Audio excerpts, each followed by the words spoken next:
All right, we are live. Thank you guys for coming to LO League Day 1. I am 206 Bones, and I am here with my friend Bugs. Hello, my name is Bugs Bite. Welcome everybody to Logout League. I'm really excited for today's matches, and I'm also really excited to see AT and Sky. Correct? Yep, AT and Sky. Yeah, these are two teams that I'm actually pretty familiar with. I've had the privilege of commentating for them for a few times in other tournaments. So this is very exciting for me. And I'm also very excited to see so many familiar faces in the chat. Hello, Mixie. Hello, Joey. Hello, Juliet. Um, and hello, Mian, as well. We are seeing a couple of our other commentators in the chat here with Mian as well as with Mima. Those will be coming later on in the week. And yeah, today, let's see. Yeah, today we've got Sky versus Activators. Both of these are, yeah, pretty well established teams. It's always nice to see teams that kind of like stay pretty consistent and with a lot of familiar faces on them. Definitely excited to see what's coming out of the Hunter faction for both of these teams. Yeah, just a lot of great plays here today, and I'm also very excited personally to see the impending gamekeeper. I Oh think is yes, what I'm most excited to see today. you're dressed as him, aren't you? I am. My very good friend decided to help me out a little bit, and get me an actual PNG. So yeah, and Yippee! you as well are also dressed for the occasion. Oh yes, I am very excited to see the impending patient play, even though it may not come. I would Who say we can knows? definitely expect a patient here today. At least one. At least one. You promise? I promise. We've got I would say I mean like patient is just in general a pretty common at least, pretty common first round pick. Generally, you'll see a patient in place of a mercenary or alongside a mercenary, depending Mhm. on versus opera singer. We've also seen a pretty fair amount of patient versus gamekeeper as well. And just in general, I mean, any survivor that can break a lot of distance very fast, we can Mhm. definitely expect to see today. Aeroplanist as well, coming onto the Yes. scene. So yeah, a lot of great stuff in store. Hmm. Seems that we're still filtering in. Once again, for everybody that's just joining, I would like to welcome you, and I hope that we're all excited, that we're all, excited from Koa, excited for the tournament. I hope everybody's doing well today, and I hope that, uh, yeah, I hope that everybody's really hyped up for today's matches because I know I am. Yeah, looking in the chat here, I'm seeing a lot of or a bit of love here for the puppeteer. I honestly I forgot that puppeteer is going to be available. I've been watching so much Koa lately Yes. that yeah, but very excited to see if we end up seeing a puppeteer on the stage, especially against an opera singer. That could be hugely game changing for these survivor teams having a survivor that can take just that many hits in a row. So yeah, hoping that we get to see the puppeteer on a competitive stage because that's actually something that we haven't seen before. At least I haven't seen before I since have he's not not seen available in him. Koha yet. I've not seen him played professionally yet either, so that will be very exciting to know that he's available. Uh, to answer the question though, I do believe that the only character that currently is unplayable in this tournament is going to be the new character, the Shadow or Ivy, which is Yes. very unfortunate. But people still have not gotten acclimated to her yet. Can't put her in the tank yet. Yeah, especially with her last recent nerf, I feel like she's very unstable right now, I would say. Mm, Um since she's going under adjustments pretty much every week. It yes, feels a little bit like what happened with Opera Singer at first, but much faster with yes. these nerfs coming out. It definitely feels like that they're like actively monitoring the way that she's being played, the way that she's being utilized, how the players in the servers, go against her, how they fight against her. And it's very interesting to see just how often they're making the changes because I personally haven't seen a character being like changed so drastically since Offer Second. Right? Yeah, it feels like a lot of the time, we see these strong hunters that get released and then, just little by little they get chipped off. But I'm Mm, excited because I feel like the shadow is still very, very effective. I'm really excited to see once she kind of gets, to a point where she's stable enough to be allowed in tournament. Probably I would say next season, we'll mm, start seeing a lot more of her pop up in like indie tournaments and the such. But I'm very excited to see kind of how she compares in tournament to something like a Dream Witch because she yes. has that map control. She has like kind of the mediocre first chase that leads into just being everywhere in the end game. Hmm. And I'm very excited to see how that'll kind of translate into a tournament setting, especially since Dream Witch has kind of, she's still up there, but She's tapered off it, since. Yeah. yeah, she's tapered off, and mostly she's only played by people who very much, um, kind of dedicatedly main her. So it's interesting to see, how a hunter like the Shadow, who kind of requires that same sort of finesse, is like entering new onto the Mm. scene.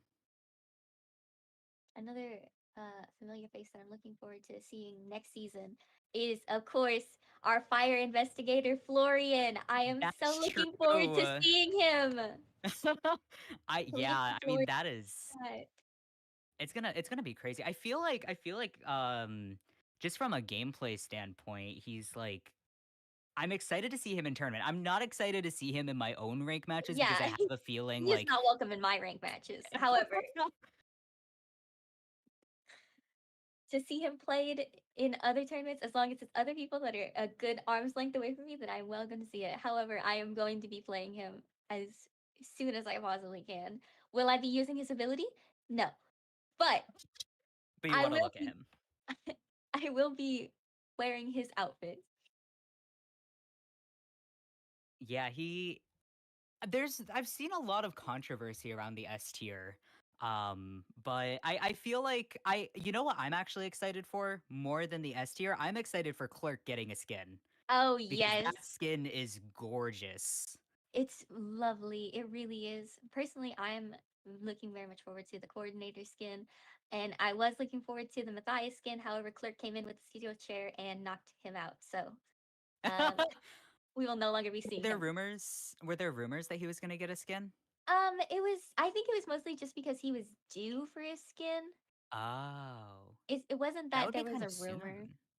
It was quite soon, but a lot of Yeah. people were counting on it considering they seem to have like some kind of ties together, being that they're like a fire survivor and a fire investigator. So, Oh, that's true. Yeah, I'm gonna be honest. I have been so like booked and busy watching Koa that I haven't been keeping up with like the new releases until they're added into the game. oh yes, Because exactly. this Koa season, I don't know how many people are keeping up with it, but it's been upset after upset after upset. The meta is changing so ridiculously fast that like we're watching right now. Right now in the leaderboards, before you is ranked very slightly, but still above Wolves. Now Wolves is obviously the Chinese team that is constantly in the top. One IVL this year, one Koa a couple years ago. Like extraordinarily formidable team, but because of how fast the meta is changing, we're seeing hunters have to rearrange their entire lineups in almost no time at all. And Mm. it's really just coming down to who can adjust fast enough. So it's fascinating to see how things are changing, how the game is being adjusted lately. And yeah, I'm very excited to see kind of how adding Puppeteer to the mix, adding the Shadow, adding Fire Investigator is his Fire title? investigator. Yeah. Very very long title. Very meaningless. This Just is call him why I only know Florian. him as Florian right now because Call him Flo. Fire We're Invest. friends. Yeah. We know him like that. We're like this. Yeah, he's I wouldn't call him my friend just yet. I'm not too familiar with his game, but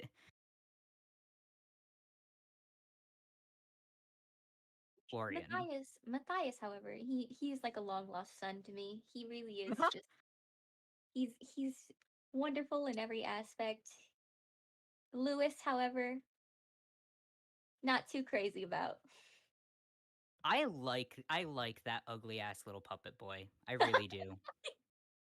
He see my thing with puppeteer is that I am a hermit main some of the time, part time. This is gonna be new. If you guys have seen me before, you're gonna be like, "Why is Bones not talking about Lizard?" I have moved on with my life, and I have a new friend. In a slightly meta hunter. Now, this means that I just do not chase the puppeteer and I let him rack up damage, and then I'm okay. Yeah, exactly. But All you got to yeah, do to I'm. counter him is just not hit him for a couple of like he's 60 he's a seconds, little bit.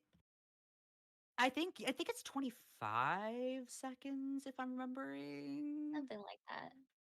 But honestly, like with that, I'm very excited to see if we're going to come up with or not come up with, but see a puppeteer because he's a little bit like Professor in that sense, Yes, where he you is. you know, you can wait it out, but yeah, it's I'm interested to see if we're going to see Puppeteer and how he's going to be utilized. But with that, yeah, it looks like we are going to get into the band picks in just a moment here. Once again, we are watching Activators versus Sky, two very, very exciting teams. Should find out in just a moment who is surviving and who is hunting first. But with that, yeah, getting right into things. It appears we're going to be playing on Lakeside as well. Yes, we've got Lakeside Village as our first map. An interesting first pick for a map, I would say, but I feel like here's the thing. I would not expect at least one half of this. I would say we could be looking at a non-opera singer round one Hmm. because Sky in particular has at least two Mad Eyes players. And that is definitely a hunter that you want to get at. Okay, yeah, AT is going to be surviving first. So Surviving we first. could see. I'm not going to speak too soon, but we could see that Mad Eyes coming out sooner or later. Yes, the Mad Eyes pick, the fabled Mad Eyes pick. There's actually quite a bit of a. Oh, seems that we might get a gamekeeper even. I'm looking at your little sheet that we have Yes, here. I have my notes in order. Yeah, I would say Gamekeeper, we could probably expect more around round two, round Mm-hmm. three. Mm-hmm. Once again, this is a best of three here for our first round, first match. So best two out of three, winner takes all. And yeah, I would definitely expect Gamekeeper a little bit more around the later rounds just Mm-hmm. because you're not necessarily going to ban him first. But we Mm-hmm. have seen activators play Gamekeeper in round one. Obviously, this could have changed with the meta. I would definitely expect that to have changed with the meta as well. But I wouldn't, anything can happen here. These are two teams with very, very deep hunter pools and multiple hunters on both teams. So once we find out who is hunting first on each team, I would say we're going to have a little bit more of an idea, but just in general, I mean, these teams are their hunters are absolutely incredible. So it's really up to the survivors here to kind of make a statement in the first round.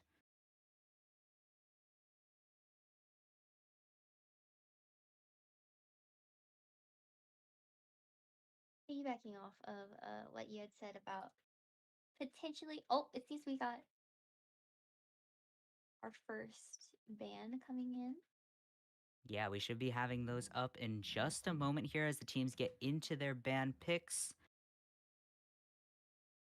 But just to quickly finish my thought, piggybacking on off what you said about not playing gamekeeper in first round. From my standpoint personally, I would think to pick a character that would get banned in the second round to you know in the first round, just so you can get that out of the way, just to see get a feel for how you're going to play. We have Yeah. our first band picks coming in: Priestess and Antiquarian. Very understandable. Yeah, and definitely a pretty neutral first two picks here. I mean, Priestess, you do want to get out of the way on Lakeside Village. That's a big map The too. map control that she allows the survivors here is something that you definitely want to kind of put a pin in as a hunter. And Antiquarian Mhm. as well. I mean, in general, you Seems just kind of versatile. want to get Antiquarian out of the way. That's a pretty, and the advantage of this as well is that there's no hints here on who this hunter is going to be. There's no specific bans. Right. Anybody is on the table without a hunter ban as well. I mean, these survivors really are not being given any hints as to what they're going to be facing. Exactly.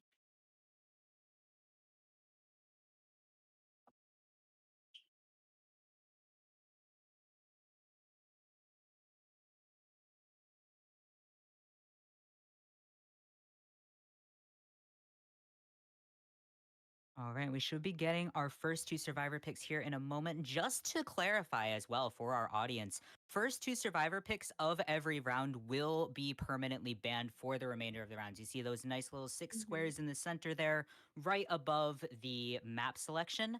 That's where our global bans are going to go. So as we go through these rounds, best of two, best of three rounds, we will be seeing that kind of pile up here. So it's something for these teams to keep in mind as they go for their first two picks. It looks like we're going to lock in the Perfumer as well as the Seer here. So a little bit risky almost to lock out that Seer first, but very bold here from I lost my chat. Oh yeah, very bold here from activators to lock out that seer right away. But it does mean, it means that they have a backup plan and that they're confident on bringing the seer out first. Perfumer, a very good first round pick.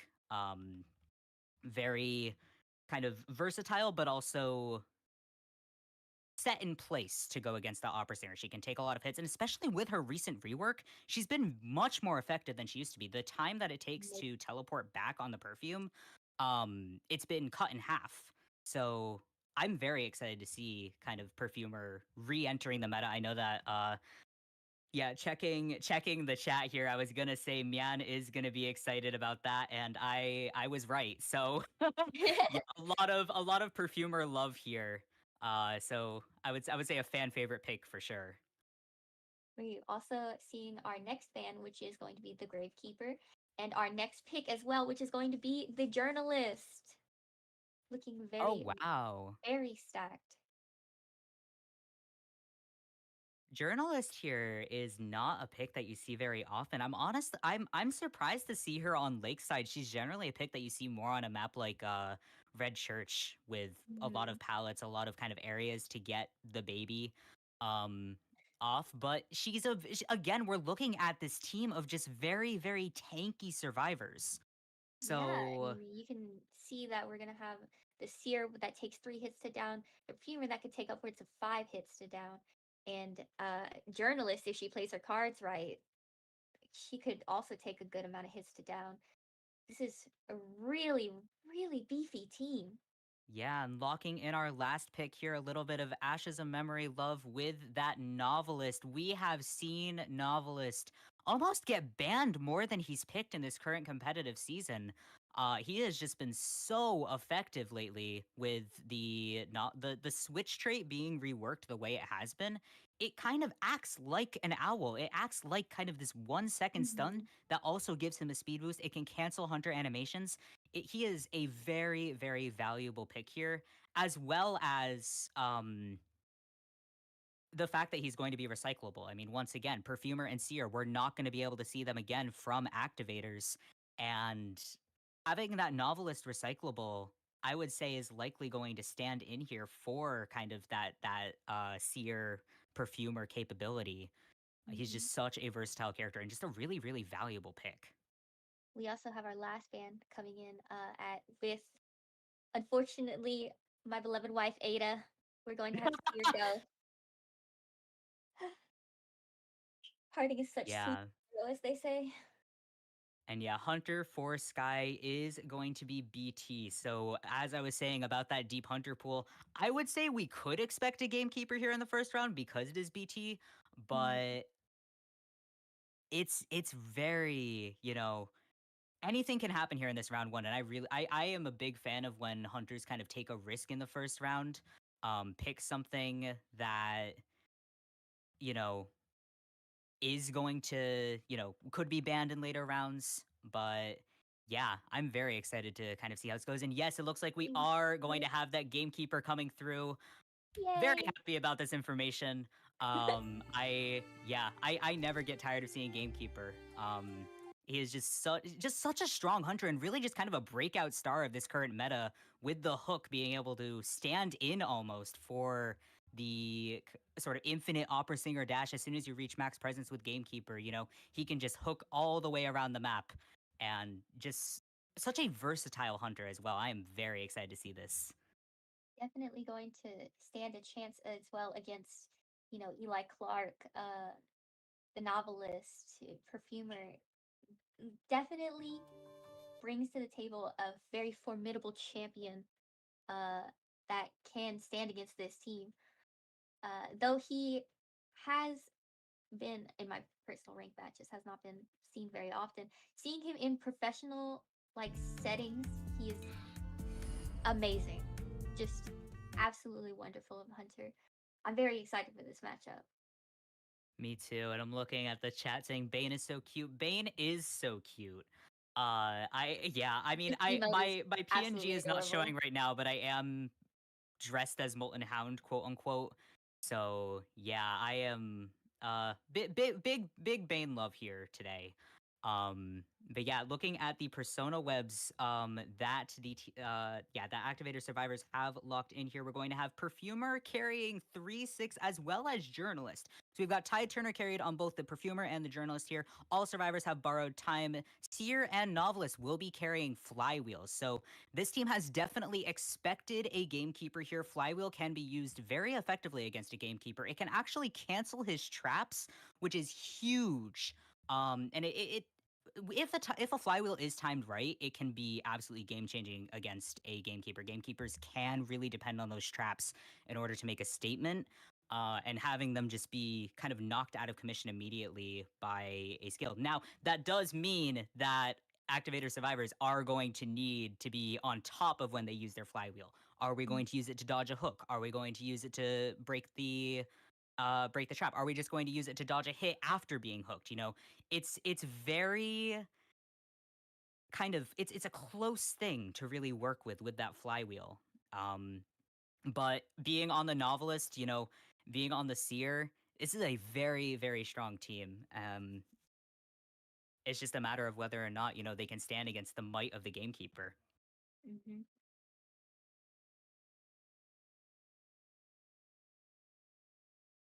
Yeah, it looks like we are on our way to getting things started now. Once again, we are in round one, first half here. Activator surviving. Sky is hunting here. Just very, very excited. I'm very excited to see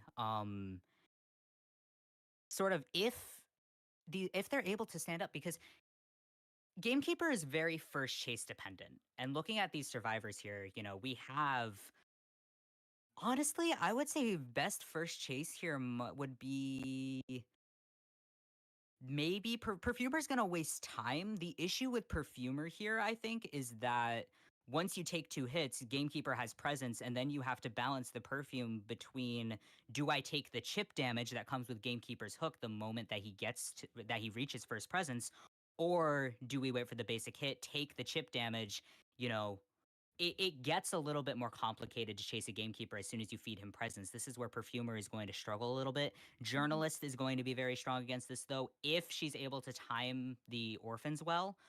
They don't give presence. So if Journalist is able to kind of engineer her way into taking this first kite, that could be very effective. Um, Novelist as well isn't going to feed presence.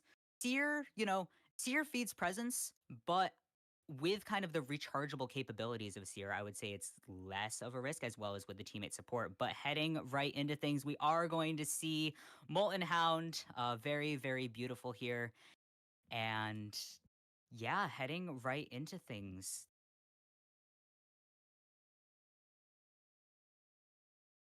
Molten Hound. Now everybody can see your wonderful little PNG. Yes, that is my wonderful little PNG. I am very very grateful to have it. Hmm.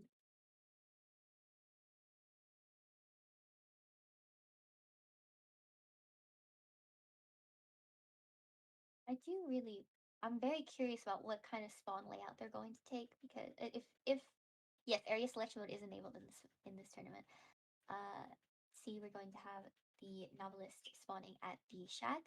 We're going to have the journalist spawning near the middle, and having the novelist at the shack is definitely very strong. We're going to have the seer at the big boat and perfumer in the dead center, while the bane takes more of a backwards approach, not Yeah, spawn this is directly where they are, probably to ensure that the cipher in the boat or near the shore area gets locked off, just to slow the progress just a little bit more. yeah. It looks like we are going to be entering a pause though in this match. Just to work out, looks like we might have some team issues. So yeah, this match will be ending as soon as it started. Yeah, it looks like we do have some persona issues to work out here. Mm-hmm. So things happen. Just a It little bit of happens. tournament organization to undergo. It happens. So yeah, we will be restarting very, very shortly. That's going to be a four-man escape here, but not actually. So yeah, we will be right back with that. So yeah, a little bit unfortunate there, of a delay, but this is not the most consequential pause in the world. And Mm-hmm. yeah, we will be fixing that as soon as possible. So yeah, just a little bit of bearing with us, I suppose. I guess as myself and Bugs fill the time.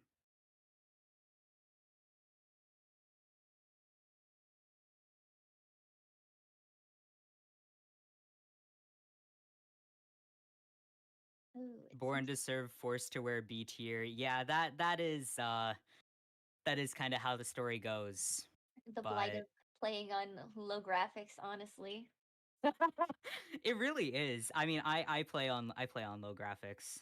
Um, it's very Really? funny to play on low graphics as well because sometimes I will like It couldn't be me, you but you I load in understand. and somebody's like, "Oh, your skin has so many effects," and I'm like, "It does." It does. That's news to me. Personally, I could see them because I play on high graphics, but I understand the pain. Yeah, my poor little iPad heats up very very quickly. Means we're going to be restarting the match soon, just as fast as we possibly can. Uh, AT sweep. Yes, it was a wonderful sweep. Didn't we have so much fun, Bones? That blink was just absolutely beautiful.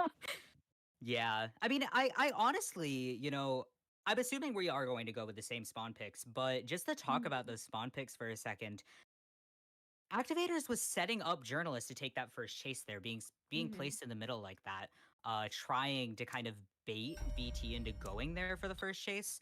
So that was very effective. However, you can see that was immediately kind of countered Kind of by shot Gamekeeper down. Yeah. spawning in the lower corner. So yeah, I'm Very excited to see how that turns out because it throws a wrench in Activator's plan there to have Gamekeeper spawn in such a weird area. Now, obviously, because of the pause, I mean, we're gonna possibly see that be, they're going to lose a little bit of the element of surprise, but it's an effective spawn point. It's a little bit unconventional, but I see the vision. Mhm. Also, to take into account of the trait that does lock ciphers at the beginning of the match for approximately 60 seconds. No, not 60 seconds. It's a little bit less than that. Yeah, Uh, that's probably I what don't he remember was the going exact time. for. I would personally believe because once again, somebody has to spawn at the shore. And to lock off those ciphers is to throw a wrench in the plans and gather a little bit more time to give some leeway that you don't get cipher rushed. Here we are. We're back with the visuals. We are going to be seeing the Yay. molten hound, Yeah, who unfortunately. turned out the lights? Who turned out the lights? Yes, I'm sure I hadn't remembered to mention it, but believe me, the darkened screen was intentional. Uh, nothing has gone amiss quite yet. Yeah, I do want to shout out the tournament staff though. Just these graphics are These absolutely graphics are incredible. amazing. The band pick screen, I spent like maybe 15 minutes last night just geeking out over how good the band pick screen looks and like the layout looks overall. So yeah, just a shout out to everybody on the staff team for making this happen, putting things together. Things happen when you do stuff live. That's just kind of the name of the game. So Hmm. yeah, thank you all for bearing with us as well. And we are right back into it. A little bit of an edit in this spawn position. I do wonder if that was a mistake as well. But heading into things, I would definitely expect this perfumer to possibly take the first chase. Possibly as well, novelist could take the first chase. That's going to be a little bit riskier, I would say. But perfumer is in a very strong area to start. Well, we will see where Gamekeeper goes. But once again, I am Bones. I'm here with Bugs today. We're going to be heading into the very first match of LO League tournament. I am very happy to be here. I hope we are all also happy to be here. And yeah, let's get this show on the road. That was almost perfectly on cue. So I'm going to take it. Almost, not quite, but almost. We'll give it to you. All right, Yeah, will we heading. see heading right down the middle, looking to clash right with the perfumer actually. Yeah, perfumer here once again. Oh, maybe not. Where it looks like we're going to be turning around for a second, heading towards the center here. We might be chasing out that journalist who spawned in the center. A little bit risky of a first chase here, but it all depends on whether or not she can get those orphans out on time. Changing targets again, baiting out the perfumer here. Nicely done. Kind of lulling her into a false sense of security, and she will be taking this first chase. Ooh, lovely first move. Getting it out. Oh, and deciding to get the extra presence from the perfumer. Very, very. Oh. Ooh, just so unfortunate there on that slow vault. Very unfortunate. It seems that the hook is back online, and also I don't know if you can notice this, but the gamekeeper is taking controller, which is another layer of staggering this chase, this first chase that is so integral to the gamekeeper's gameplay. Let's see how this plays out. Yeah, Patroller is definitely an interesting trait here. It's usually, you will see Blink or even Peepers sometimes that gamekeepers will carry. But yeah, it looks like we're actually going detention only. Or is that detention? Yeah, look. But oh, we're seeing the Nicely owl done come on out. the A timing. very lovely owl. Yeah, Gamekeeper is just going to have to wait this out here, but we do have the pallets left to work with in this area. Patroller is still online, but it looks like we might be saving that for our rescue here. Gamekeeper heading with the hook and is going to reach it. Nicely done there. Here is also right there, so we cannot, unfortunately, get any struggle process. We also have one cipher done, giving the novelist, I believe, time to rotate away from the rescue. It seems that we're going to be seeing the novelist actually coming in again for a rescue, possibly if he can make it. Yeah, we're going to see a little bit of pressure here, looking for the hook as well as the trap, but unfortunately just a little bit out of range there. Marone going to get the rescue, and Perfumer is back on her feet. Does still have a Perfumer remaining. Now we can definitely use that to avoid the hook here. It is going to be a little bit risky. Gamekeeper, though, going for the extra hit on the Novelist. Since he has let the Perfumer get away in an act of wonderful... Oh no, she's gotten stuck in a trap halfway across the map. Poor thing. Oh, she's gotten there already. We're going to be see the patroller coming out. Yup, first patroller here, but keep in mind we are at 2 ciphers remaining and only 1 share here. Right now, I would say we're looking at about a draw trajectory here for this gamekeeper, but only time Anything can can tell. happen. I mean, there are still 2 ciphers remaining, and beautifully done with that hook. Perfumer is going to go down once again for her second share. Yeah, that was a very nice before half rescue. They can waste quite a bit of time here if slash when Journalist comes in with that tide turner. And that could be huge for their cipher rush here. Mhm. We also have to take note that the novelist did in fact use his flywheel during the previous rescue in an effort to dodge the hook. He will be going for the second rescue as well. Again, the gamekeeper's chair pressure is incredibly like terror shock and a follow-up hit, but the cyber was prime! And we're seeing Boogie Woogie Wow! come. This is Novel is coming through absolutely with the switch wonderful. as well. Unfortunately, Yeah. we're seeing his hair from the perfumer, and she will be dead on chair. However, the novelist here could be buying her some time to heal up. Going Novelist for buying time. Unfortunately, Perfumer does have a healing debuff, and since she does not have Flywheel, she's not going to have Sticker to be able to heal up very quickly. Novelist is going down as well, and is just going to go right in that chair. Gamekeeper can definitely get a tie out of this here. A little bit unfortunate from AT, but yeah, Novelist just not able to get out of the area in time, and Perfumer's not going to be able to heal up here. That's going to be at least 1 confirmed elimination, and yeah, AT is just going to go ahead, play it safe, and stick with the draw here. But what a what a match match! there! It's incredible. I honestly did not consider that the Cypher had even been primed. That was a real surprise to me. Yeah, just such effective Cypher Rush there from Activators. And a wonderful chair stuff And as well. yeah, the Terror Shock on the chair.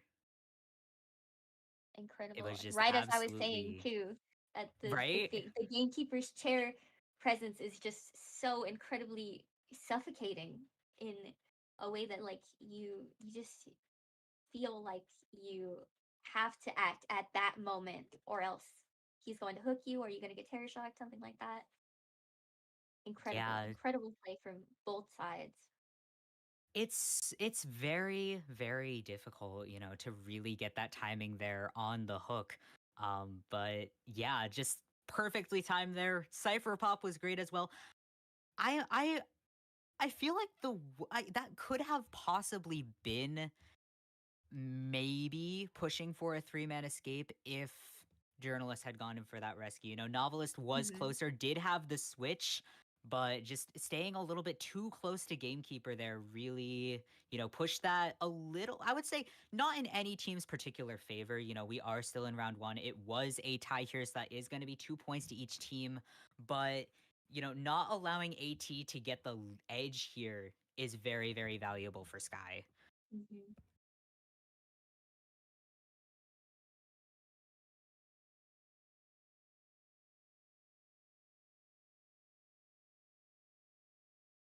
That is 2 points that is going to them, correct? Yes.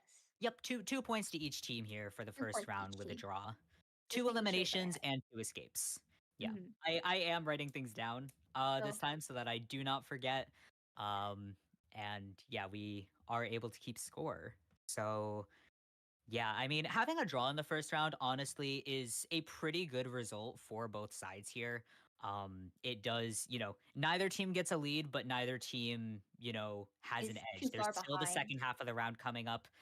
Yeah, Mhm. there's not as much ground, or there's not ground to cover yet. Of course, it also means that, neither team is at an advantage here, but with neither team being at a disadvantage, anything can happen. Mhm. So it also just shows, kind of the strength of the strength of both of these teams to be able to kind of push that into a tie, push that, from a loss from either side, a win for either side, keeping it even there is just it's admirable, really. It is admirable. It's also I would like to take a moment to, praise the gamekeeper for not only bringing the patroller but also, knowing when to deploy it as they say. you know, it was a little bit it was a little bit late, but it was also very interesting that the it all played out just so well that the perfumer had gotten stuck in a trap, that he had located her after she had seemingly gotten away. I mean, we all thought that she was going to escape from Yeah. his grasp, but again, the Gamekeeper does have perfectly timed trap, perfectly placed trap, conveniently placed for the future, of course. Yeah, I mean one of my favorite gamekeeper strategies is to just, you place a trap at the start of the match somewhere that you think somebody's going to kite to, hope that it works out. A lot of the time it does. And that's exactly what we saw here. Hmm. I wish that there was more patroller. I really do. I wish that we had I seen a do patroller too. come out earlier. I wish that we had seen, yeah, just more patroller, more, a little bit more pressure there. I mean, perfume that could have been a three-man escape there. You know, if Hmm. Novelist had been able to get out of the area in time, that would have been very, possibly still a draw because Perfumer was immediately going to be eliminated and the gate was relatively close, but yeah, it was risky. It was very very close there. It was very close to a three-man escape there for AT. So, yeah, I feel like, going forward here, AT survivors have kind of proven themselves and their ability to cipher rush. That cipher rush was absolutely Absolutely incredible. incredible. Three ciphers popped before we even noticed that they were popped. So, yeah, just very very strong work there, from AT survivors. Any match that you only see two survivors in, that is very good for the survivors immediately. Hmm. It's also very interesting how we were hyping up this journalist to be like, oh yeah, if she could deploy the babies in time, we didn't even see her. We did not see her, but hey, the best matches that you can possibly have, especially as a rescuer, are going to be, The ones the where you can matches only that all you decode. do is decode. Yep. It's almost ideal. I know that I have had my fair share of wonderful, beautiful, incredible decoder mercs in my time. I'm one of them. Yeah, I enjoy my rescuing. I enjoy my rescuing, but if a match comes to it and I don't have to do anything but look pretty and decode, then I'm not going to complain. Exactly. But I'm definitely very excited to see how both Sky Survivors and Activators Hunters are going to respond to this because once again, when we're on this even keel, it it can really go either way, and it's up to each faction to kind of make a statement here, and really, swing things in one direction. I mean, if the first round ends up a tie, then the first round ends up a tie, and that is what it is. But the stakes are only going to get higher. More bans, more, the global bans will also come into play. So, yeah, it really is, it's up to, I would say, ideally here. Um, Either one team is going to, you know, make a statement, come out on top. I'm hoping for Hmm. a little bit of risk, but of course it is still round one. We don't need to get risky yet. That's they can play. I would say if they play it safe here, I wouldn't be surprised. Is what I'm saying Hmm. because we are still in round one. They can push it up to 3 rounds. Uh, Keeping it stable here, not going to be a bad thing at all. So pushing for a tie, hoping for a win here on either side, I would say that's going to be, kind of the statement to be made. Hmm. We will be entering the second half, as you can see on the screen. Looking very, very promising from our end right now. Still going to be on Lakeside. Of course, it is only the second half. We have not changed maps yet, but we will be seeing the Toy Merchant ban, and we will keep our Antiquarian on lockdown, unfortunately, for our Antiquarian fans. But I do respect the Toy Merchant ban, as she can be a, a bit of a pain on this map. Very, Yeah, Toy very Merchant's a very strong character on any map that has layers in it. But of course, We are seeing that priestess locked in first here. Very, very bold here from Sky Survivors, locking out that priestess. To be fair, it is very likely that she would be banned otherwise heading into later rounds. It's also very likely that she would be the next ban locked in. So banning or allowing the priestess out here, I would honestly be a little Oh, suspicious of that. I would be a little suspicious of that. That priestess wasn't our first ban. Um, but yeah, it looks like we are going to have Seer as our following ban.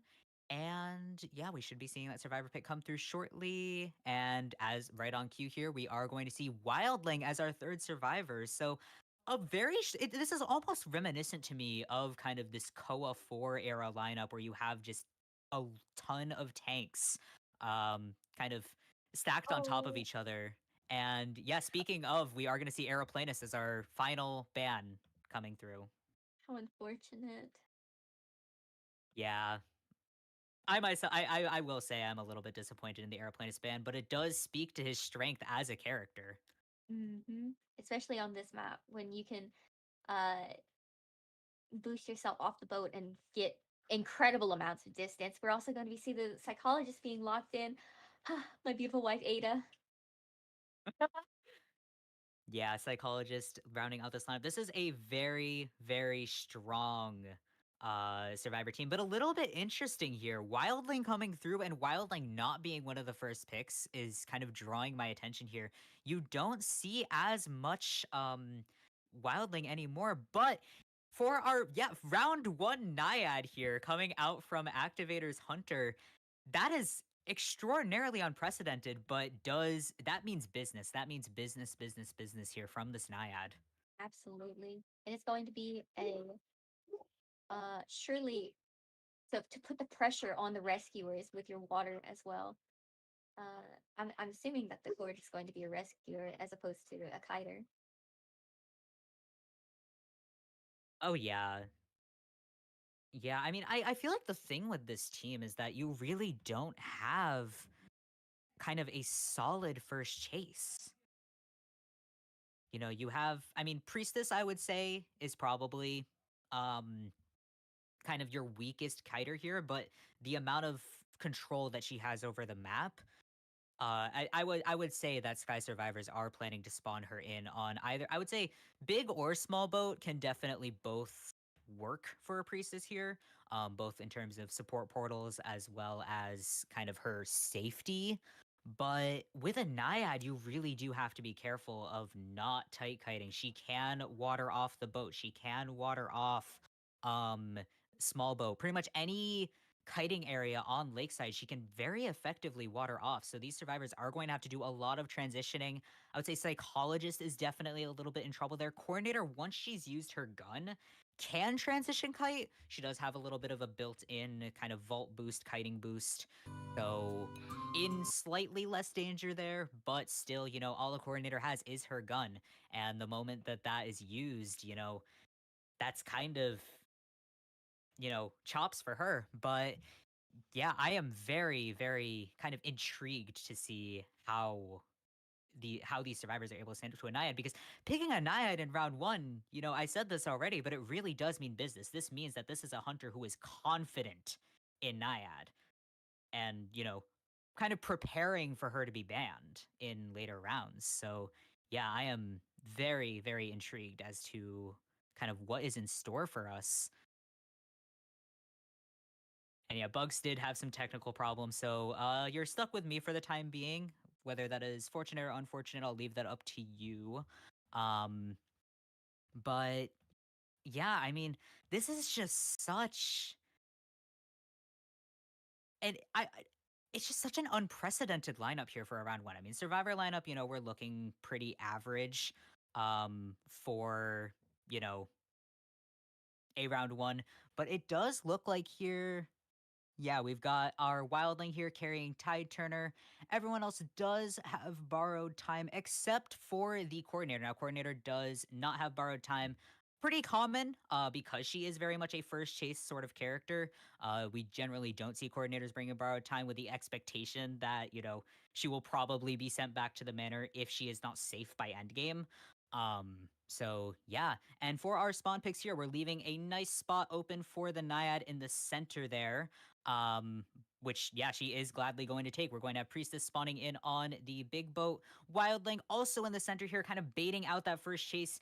Wildling first chase for a Naiad, I would say, is not the worst situation to be in, but also uh yeah, I would say coordinator would be an ideal first chase. Or psychologist, obviously. But yeah, I do believe that our technical difficulties are over right in time for the start of the match. Sound us off, Bugs, why don't you? Hi. Yes. We're going to be loading in the middle of the in the middle of the map. Looking like we're going to be heading right for the smaller boat. Oh, and running right into the wildling. It's a. Oh, are we actually going to be chasing the wildling? Doesn't seem so. We're going to be going for that coordinator. It seems, and Yup, hiding honestly, out right behind the small boat there. it does seem that the coordinator is also sporting a wonderful little name that signifies that she is also a fan of Grace, such as I am, as such the same as me. Gonna be a little bit of a mind game at the window there. Yeah, nicely done from coordinator here. Just going to continually vault that window. Kind of getting within range of this gun here. Naiad missing the hit, and that is going to be our gun discharge. Now, we are not seeing excitement online here, so very nicely done here from our coordinator. And we're also just in a very, very strong kiting area. For a Naiad, I did say that we can lock off the kiting areas, but anywhere with layers is a little bit more tricky to get. Mm-hmm. So yeah, just very nicely done from the coordinator, transitioning here into the double 11 area. And this is somewhere that we can lock off. So coordinator is going to need to be very careful with how she utilizes this area. Blink is also online. We're gonna be Ooh, seeing it used as well. We're probably going to be transitioning back to the oh no, we're going back towards the big boat. This is a very risky play, but oh, and we'll ooh. be seeing our first down, unfortunately, but a very good kite. As you can see, we've had very good progress. One cipher is already done. The priestess had just pinged her cipher. She's at 85%. It's a very wonderful first kite, and especially in this tucked away corner, it's going to be very difficult to rescue from. Yeah, it does look like Wildling is in the area here, but we do have wanted order. Now, something else to note as well is that this Naiad Oh, is not bringing insolence. Nicely done with that water Wildling, kind of cutting it close with this rescue. we will be seeing another down on the wildling. That was an amazing dash to cancel the boar. Uh, putting the survivors in just a stuffy situation here. Yeah, Uh, and I mean, yeah, you were absolutely right in your prediction here with this Naiad's ability to camp the chair. I mean, she just has, this area is just so wide open. She can very easily just water off the whole thing. We're seeing the other two survivors standing in wait here, giving tinnitus, but not making any progress on the ciphers. we do see the priestess trying to set up some support support portals just in case that we do get the rescue off. Oh, and we do have the psychologist going for the rescue. However, we will be seeing the Merle on his first chair as well. It's very good that we have at least the coordinator. Maybe we can look for a heal. Probably not. We're probably just going to go for a rescue. But still, this is a very good situation to be in if you are the Naiad. Yeah, and I would say, it's very valuable here for the psychologist to get that no damage rescue kind of coming in from behind. And we're going to Mhm. see her coming in for a second rescue here. Unfortunately, no tide turner in play, but, as long as we're able to get Wildling off of chair here, psychologist can take 3 hits. That is going to be much easier for her. And Wildling is going to be able to get right back on that board. So unfortunately, no water to kind of cancel that this time. And he is right off. Now, I would not be surprised here if we end up seeing a little bit of a target change just until Wildling is off that board. But yeah, we'll see. I mean, this is the thing with kind of the Wildling's ability to rebound kite. Just getting right on that board wastes so much time here. Just very, very valuable for Sky. They need time. They need to be able to kind of recover their decoding progress. But we're going to switch to teleport here, and Psychologist is going to take the chase with almost nothing to work with except for broken windows. She's got 9 in a dream right now. Uh, Seems that we're going to be focusing right back on decoding. They have taken the world portal and they are healing the wildling, so perhaps we will get a wildling rescue coming in here, and we will see the psychologist seeing her first chair in the match. However, we are at 3 ciphers, and it's about to be 2 actually. This is a very good position for either side, honestly. Yeah, I would say that Sky Survivors are actually kind of taking the edge here with Coordinator having been fully healed up, still has Tide Turner as well. Um, yeah, just very unfortunate here that Polaris did lose that target. But it does look like we're keeping a bit of a wide camp here, trying to water off as much of the map as we can. And it looks like we might be committing to the Coordinator with the Priestess portal right here. It's going to be a little bit risky.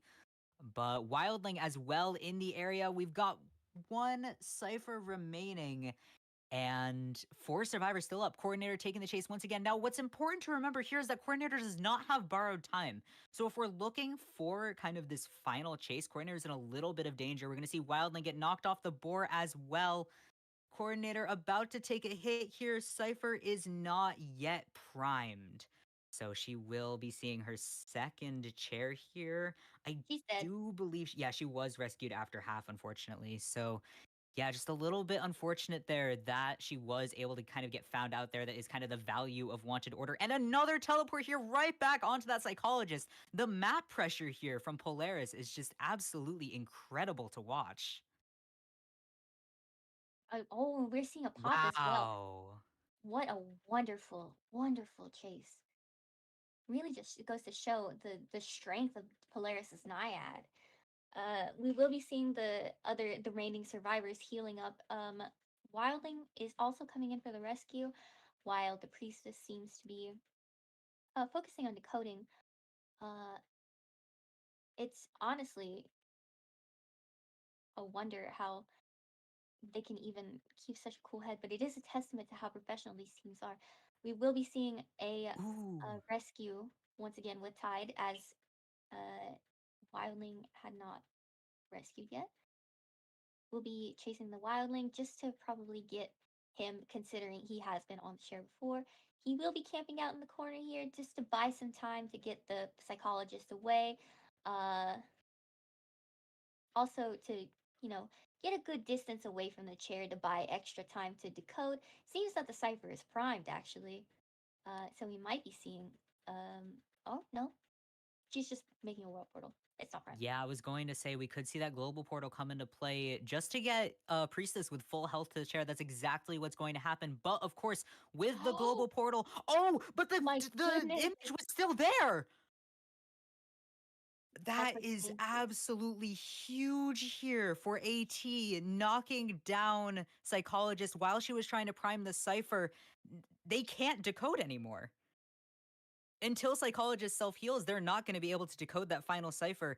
As many, we are going to waste quite a bit of time here with Wildling being on that boar, but Psychologist just has to heal as fast as she can, which, okay, yeah, we are going to get that heal off, but with the teleport here, Another because Polaris knows teleport. exactly where that prime cipher is.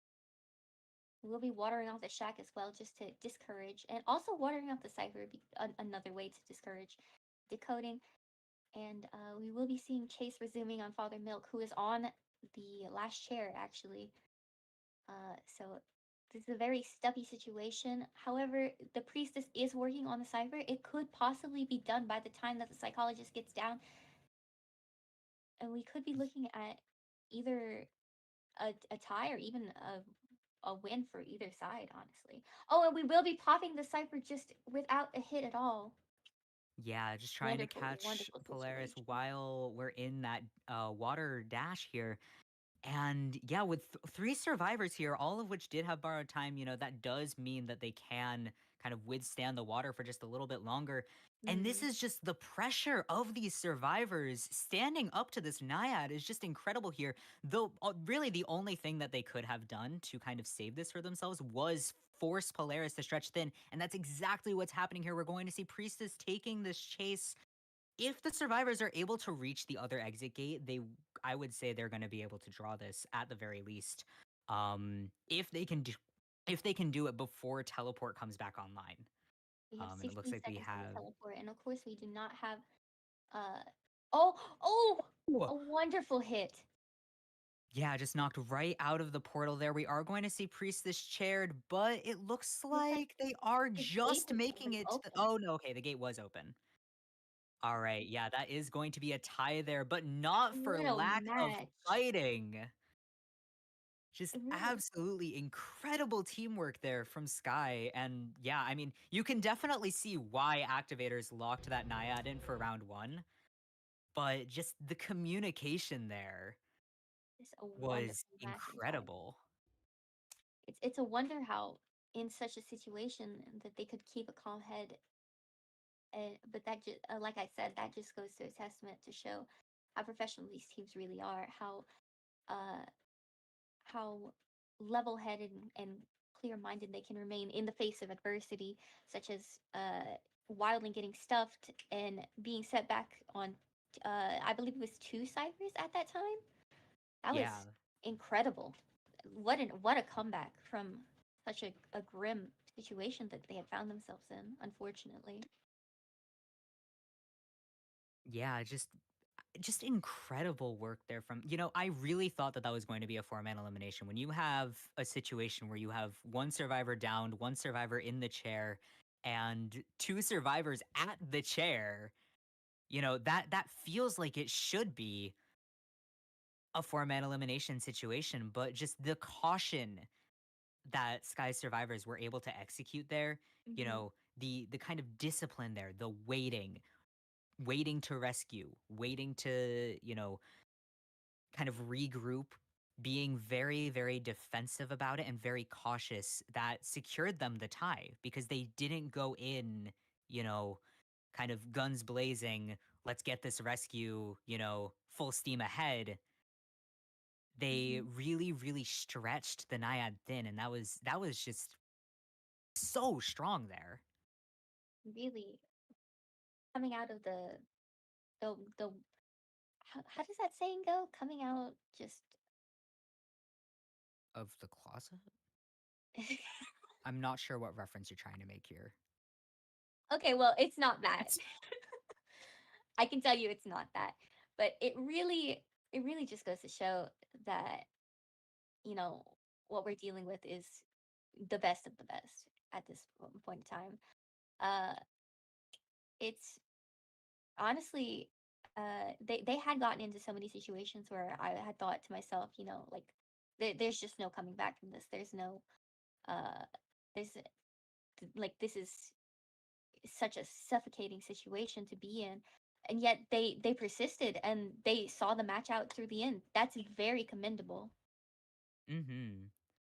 Yeah, and I mean, the whenever teams can really pull out the teamwork like that, that is just admirable, really. Hmm. Just the communication it takes to get there, the training that these teams do to really come together and collaborate in times of, crisis. Hmm. Because that was just not an ideal early game. Wildling getting stuffed there was incredible.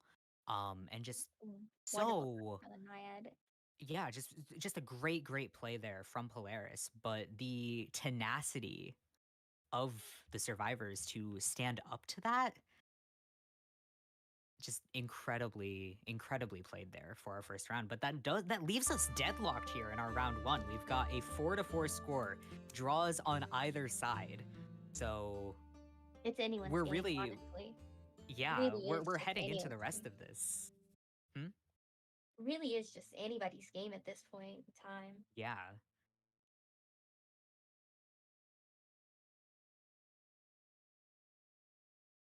But, we do have the addition. We have hunter bands coming in, which is going to be big. Now, we are dealing with two teams that have multiple different hunters, as well as each of those hunters has a very deep hunter pool.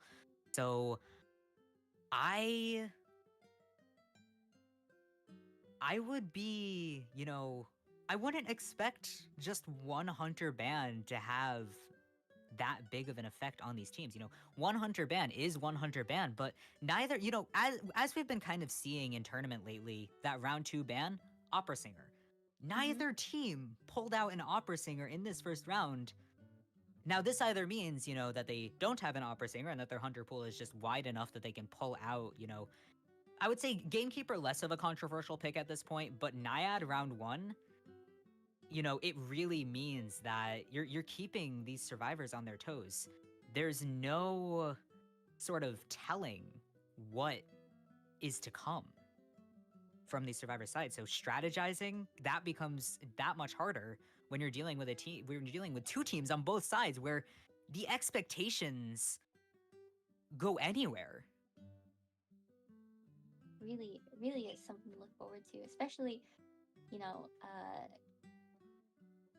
taking out that first hunter ban is going to be, uh, open the air for even more picks, for even more hunters that we can see them excel at. It's really excited, honestly. I personally don't have experience with either of these teams, so I'm endlessly amazed. Yeah, looks Uh, like speaking of those hunter switches, we are going to see Music Man subbing in for BT on Sky. So, yeah, once again, this does mean a little bit of this unpredictability coming into round two.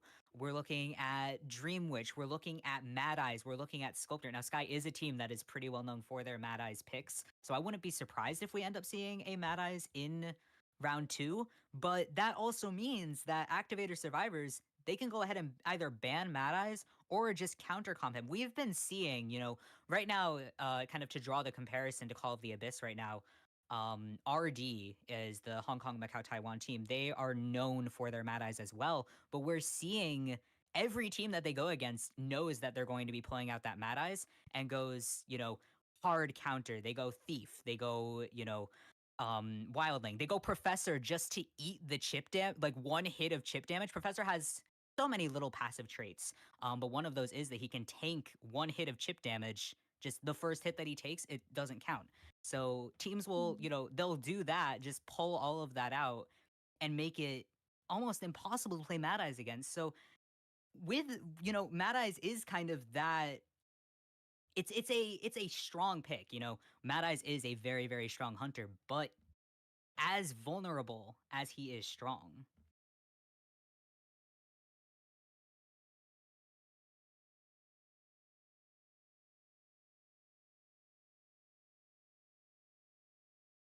But yeah, just more and more variables on the table here for these teams to contend with. I would be interested to see as well if Activators is going to um, kind of change up their hunters, but because they do have some very, very strong hunters kind of on their side. So we will we will be seeing, if these teams are going to kind of, take advantage of how deep it runs, mm-hmm. of how deep their versatility and their diversity can really go.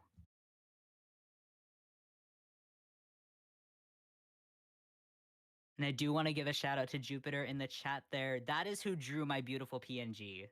Oh, I So please go see. give Bun some love. I mean, look at it. It's gorgeous. Or actually, don't look at it right now because we are going to be moving into our band picks here. And yeah, heading into round two for our first half.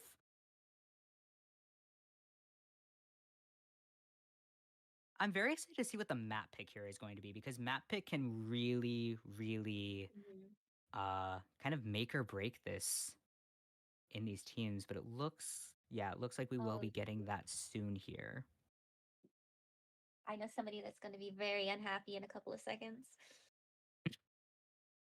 Oh, that's the global ban. Yeah. So Mm-hmm. just to review here, we are working with the global bans from our first round. So for activators, we are going to ban the perfumer as well as the seer. Those are just, those are innate. Those are pre-existing. Those are our first two picks from the previous round, permanently banned. So that is something that teams have had to kind of figure out how to strategize around. Now this has been um it has been, something that teams are used to at this point.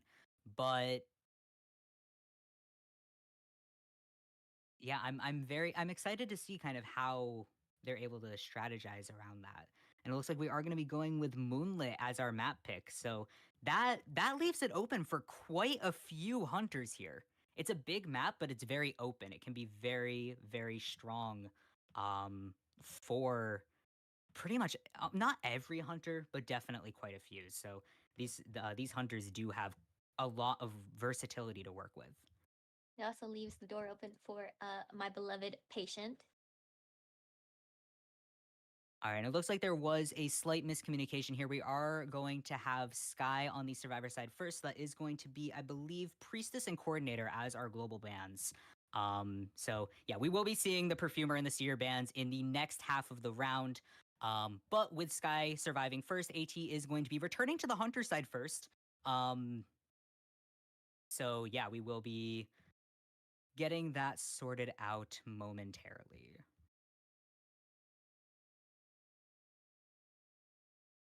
So that does mean Perfumer still on the table. Yeah, for now, at least. To the joy of our viewers.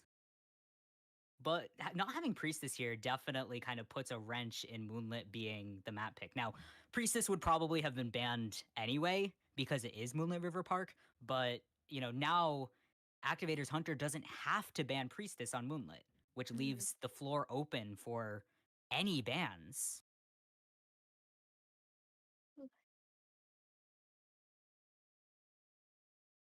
He's our first ban pick for the hunter side is going to be coming into. We're going to be seeing, unfortunately, another antiquarian ban. Very, very tragic news for our antiquarian fans. We will also be seeing another understandable ban on Toy Merchant. I know that it's a very, very sad day for many Annie fans out there. I'm sorry, Mima, that you don't get to see your girl, but maybe soon. We're also going to be seeing our first hunter ban coming out. Unfortunately, we will not be seeing a clerk this time around. But Yeah, that does leave the door open for other hunters. yeah, and I do believe that we will be seeing Polaris hunt again, unless there is a switch that I'm not aware of. But yeah, so that does leave Naiad on the table again, which means that that's a little bit.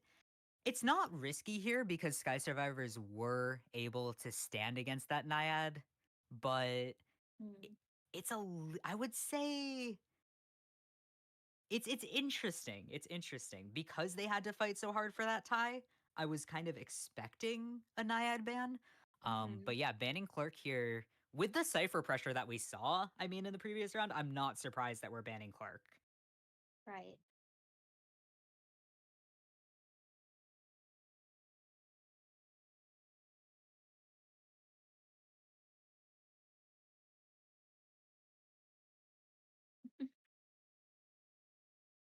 But yeah, once again, we do have the floor open here with I would say the toy merchant ban is kind of the equivalent of that priestess ban. With priestess on the table, what's the next best priestess? This is how band picks, they kind of come down to a science after a certain point. Once priestess is banned, you come out with toy merchant. If toy merchant's not available, you head up to the next best thing. But it looks like we are going to be going for a little bit of the tanks here, locking in the psychologist, which of course I'm sure Bugs you are very happy to see, Ada, as my well as wife the Ada. forward, which I am very happy to see. So there's a little gift for both of us here today. Ada. Yeah, psychologist here, not surprised to see, especially after the last match, really wanting to get her out as soon as possible. And she can be substitute out for a familiar face that I'm a little bit surprised we haven't seen yet is the mercenary. And yeah, with that next ban here, we are going to see say goodbye to our patient. We're not going to see the lovers in this match. What is the point at all? But we will be seeing if he could make an appearance. Yeah, I would say I wouldn't be surprised if we see a patient at some point. Eventually. Yeah, Eventually. as long as he's not banned. But I definitely understand banning the patient here, especially because, as a hunter, you do not want to have that synergy Right. that comes with the psychologist and the patient. But, another thing that the patient is really good for is kiting around the stops that are on Moonlit River Park. And with his Mhm. ban, Acrobat is going to come through. Now, Acrobat as well is, kind of the definitive. I would say Moonlit is his home. And Moonlit is absolutely, It's just quite a literally his great home. He map for lives there. Acrobat. Yeah. He probably doesn't want to anymore, but he does still live there. Well, he But probably there's doesn't live there anymore. He's probably moved on. and And yeah, oh, with our final band here coming through in just a moment. But yeah, the versatility of the Acrobat here is something I'm very excited to see, especially mhm. with that patient band. Our hunter's a little bit worried about kind of that transitional capability. Acrobat can do it, just as well as a patient. So yeah, I'm interested to see that. And with our final band here, we are going to see our first officer leave the premises, not looking for that stable rescuer to come out. When I tell you my jaw drops seeing that pick, we're going to be seeing a lawyer in this match. How Yep, wonderful. honestly, not that much of a surprise, though. We've been seeing, I mean, we were seeing more lawyer a few months ago than we're seeing now. Like I said at the start of the Mhm. stream, the meta has been changing faster than a normal human person can keep up. Um, just a few months ago, we were seeing Lawyer in almost every match. Now we see him very rarely, but making an appearance here again. We are going to see that Lawyer. Um, he hasn't been, or he was nerfed very slightly after his initial speed boost, but he still runs very, very fast. He still decodes very, very fast. He's a very valuable member of this team, especially with the decoding debuffs of the forward. You're dealing with a 30% decoding debuff on your team. You need to have the Cypher Rush to back that up. And Lawyer kind of brings that balance here that was a little, not missing because neither Acrobat nor Psychologist have decoding debuffs. Mhm. But, a decoding buff is never unwelcome, especially when you have a pretty significant decoding debuff on your team. Another factor is that he can also, look at his map and see the location of the hunter. And that could also be very helpful to his teammates considering they are on voice chat. Uh, just to, help if they do take the opportunity to hide during the beginning. Very, very beneficial to the team, especially if you want to get like those extra seconds of not being visible to the hunter. Yeah, it's a very valuable thing to have, especially as you say with a four-man VC team. Lawyer can pretty much keep tabs on the hunter at all times. Oh my. But we are actually going to see in just okay, yeah, there we go. We are going to see an opera singer coming out here. Round two opera singer is not something that you see every day, but that is exactly what we are going to see. She is still very, very strong on Moonlit River Park. She does have quite a few shadows, to just traverse the map very quickly. And even with her nerf, she's still at the top of this hunter pool. So if Sky Survivors are able to kind of keep up that communication that they had in the previous match, I do think that they stand a pretty good chance here, though, because we've seen their communication already. So if they're able to kind of continue that streak, this still like with it's not particularly a counter comp, but we do have some very, very tanky survivors here. We have the psychologist automatically takes 3 hits. Acrobat kind of plays with fire literally, but stays, just out of reach with his bombs. Forward as well, a very reliable stunner. And Lawyer with the Cypher Rush. This is a very strong survivor lineup. And yeah, I would say not Opera Singer at a disadvantage here, but with the size of the map, Opera Singer is really going to have to be on her game coming into Mm. this.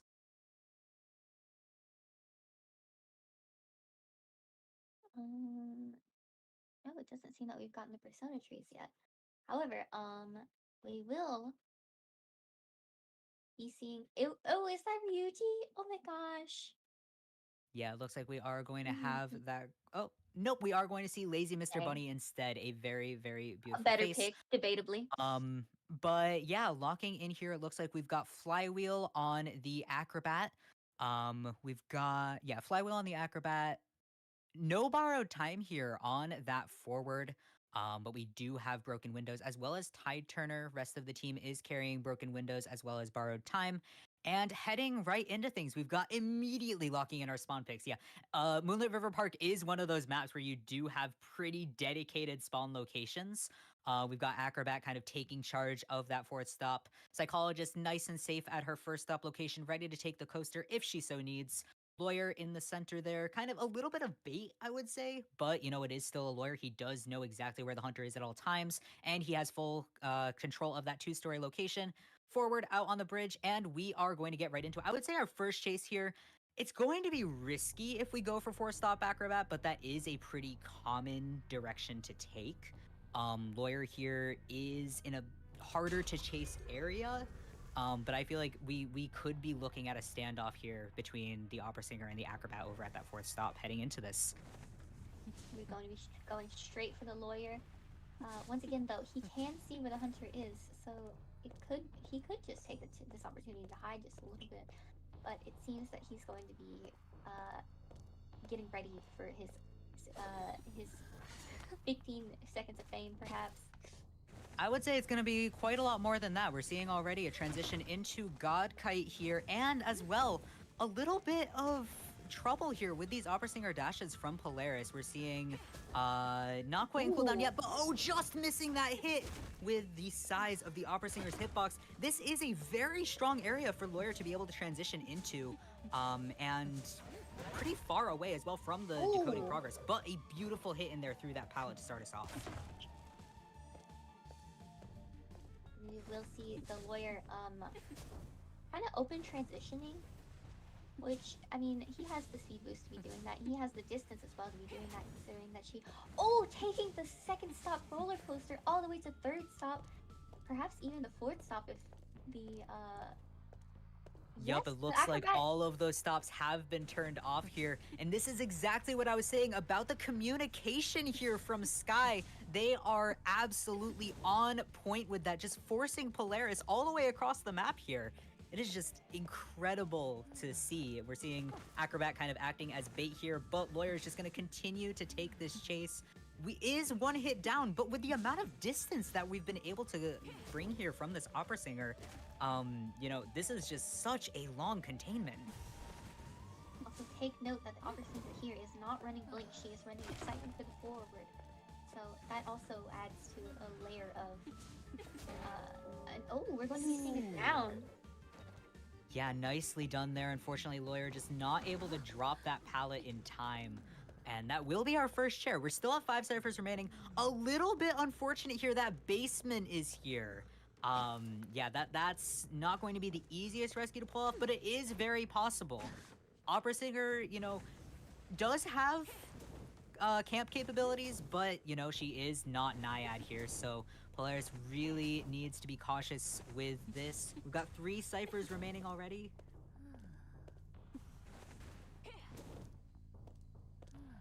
And yeah, just heading in for the rescue forward into the basement there, not using the ball to stun. I feel like we might be expecting a little bit of that excitement coming through. Seeing the forward unfortunately gets stuck. But the acrobat is here to pick up the pace. We will be seeing the acrobat. Just missing the firebomb, but unfortunately for the opera singer, she walks right into it. Going for the lawyer and shifting his attention from the forward. But now we're in a very sticky situation. It seems the survivors are stuck in the basement. Yup, and this is exactly the danger for the survivors heading into the basement here. It's a little bit reminiscent of this first match. We have 3 survivors. It could also mean that one of them is going to get balloon hit. It's a very, very sticky situation. We will see the excitement coming out into play, getting the forward down, but the acrobat makes his grand escape. And we will be seeing the lawyer unfortunately blasting off. Yeah, that is just absolutely incredible pressure here. It really is the danger of the basement, and getting kind of caught in it. Seeing nice bomb here from Acrobat, but unfortunately caught in the middle of it. Hit there. And the forward just doesn't have enough time to heal, unfortunately. And we will be seeing both survivors probably being shared in the basement. Yeah, I would say we're gonna go for the double basement. opera singer, of course, wants to monitor where the psychologist is going, in which case she might just leave the acrobat on the ground here for just a little bit longer. Yeah, looks like we're We're not seeing waiting any ciphers for the in this statement, psychologist to tap a cipher. so we will cut our losses for now and share the acrobat. Not in. Oh, No, I would say this is we're probably giving preparing a for little a bit of slug game here, time everybody. so that we can locate the psychologist in favor of just taking the acrobat to chair. Yeah, this Really is we're pushing for a four-man here, and that's exactly what AT trying as really much time needs as to we kind of can set because the the tone for this psychologist round. would like to locate the dungeon, of course. Keep as much distance from the hunter as you can.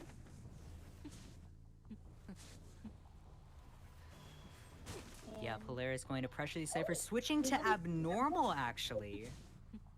just to ensure that we don't pop any more ciphers than we need to, and we will be seeing that the opera singer has located the psychologist, but of course, she does still have stress, and she could also go for the heal on the acrobat if she so wished, considering he is at 99 health. Yeah, they're definitely. Oh, they're gonna try and get close to the acrobat. Unfortunately, psychologist taking a hit a little bit farther away Well, here. probably going to pick himself up once the psychologist gets down. This is a very strong chase that we're seeing from the opera singer, and it just goes to show how strong that the opera singer can be, even when a terror shot. It's looking really. Yeah, this is definitely going to be a four-man elimination here. Unfortunately, yeah, just getting caught in basement like that really threw Oh, off there we go. the. There's the self heal. I was very confused. It seems that the acrobat will now be picking up the chase while the psychologist heals. Uh, seems that we are having a little bit of technical difficulty, so it is just me on my own for now. But we will be returning to. Am I audible?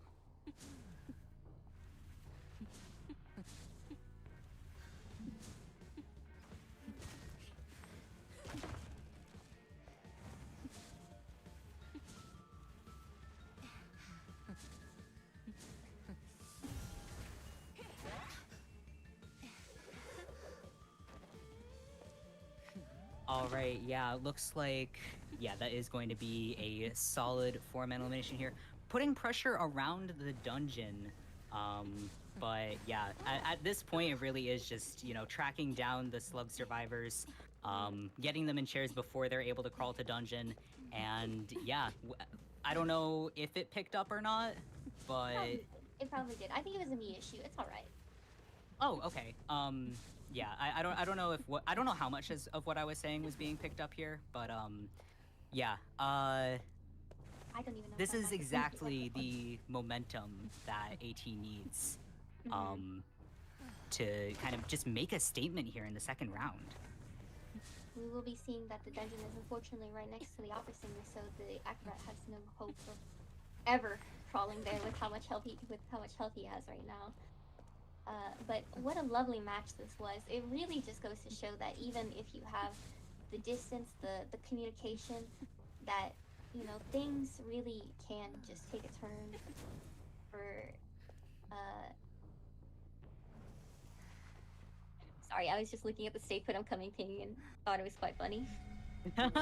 Yeah, well, yeah, the power here of the opera singer, just really being put on display, Mm-hmm. just so strongly there. I tend to underestimate opera singer at this point, I feel like, but she is just such a strong hunter, especially in the hands of somebody who really, really knows what they're doing. And we're just seeing, um, the strength here, the map control that Polaris was able to pull off. You know, it was a little bit risky on that first chase. Not bringing Blink there did make it pretty long, but the pressure in the basement just sealed that match there for AT, and that's going to be 5 full points. Um, A On very the side of AT, 0 points here to Sky in this second round, bringing us back from a tie. Now, if Sky's Hunter is able to four-man elimination here, that's going to be, we're still going to be deadlocked. So it's not necessarily a boost ahead for AT, but I would say morale-wise, that is absolutely huge for their survivors heading into the second half of this round.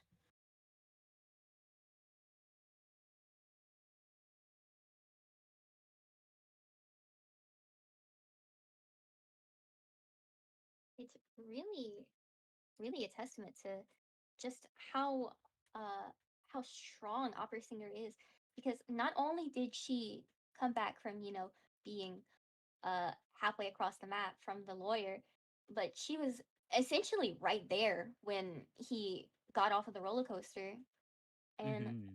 that was incredible. Like, that was It's absolutely more watching good opera singers makes you feel like she hasn't been nerfed. right. It really, really. It really just makes you feel like how business as usual, you know? Well, but it comes down to just the individual skill of the hunter at the end of the day. We do see, um, a lot of hunters, who are just picking up Opera Singer or who haven't adjusted to her nerf tend to kind of get a little bit tripped up because the parts of her that have been affected are her normal speed, her speed within the shadows, and some of her cooldowns, but her dash speed has not been affected very much. So if hunters are able to kind of keep up that infinite dash, it's as if her speed hasn't changed at all, and that's exactly what we just saw Mhm. with the ability to just kind of harness those shadows head all the way across the map in just a matter of seconds. That is the strength of the opera singer just put on full display. But heading into the second half of round two, We will now be Sky. seeing unfortunate ban on the priestess, and another global ban to remind everybody. The global bans for AT are perfumer and seer, as you can see. Sorry, Yeah. I had a hiccup. Oh, you're good. Yeah, perfumer. Priestess band here is kind of a given. I'm interested in psychologist band though. It feels very, very specific here and a little bit targeted, I would say, towards those first round picks. We are, you know, in a position here where we're going to head into round three. So, those global bans are really going to matter in the next round. You want to kind of force the survivors to pick kind of those higher intensity characters, bring out with both priestess and seer band, we do have room for an antiquarian. I would say antiquarian being first pick here is definitely not out of the question for our survivors, but we are going to see that Mad Eyes ban being locked in. So unfortunately, no Mad Eyes here today, but that does leave the table open to, pretty much any other hunter on the board.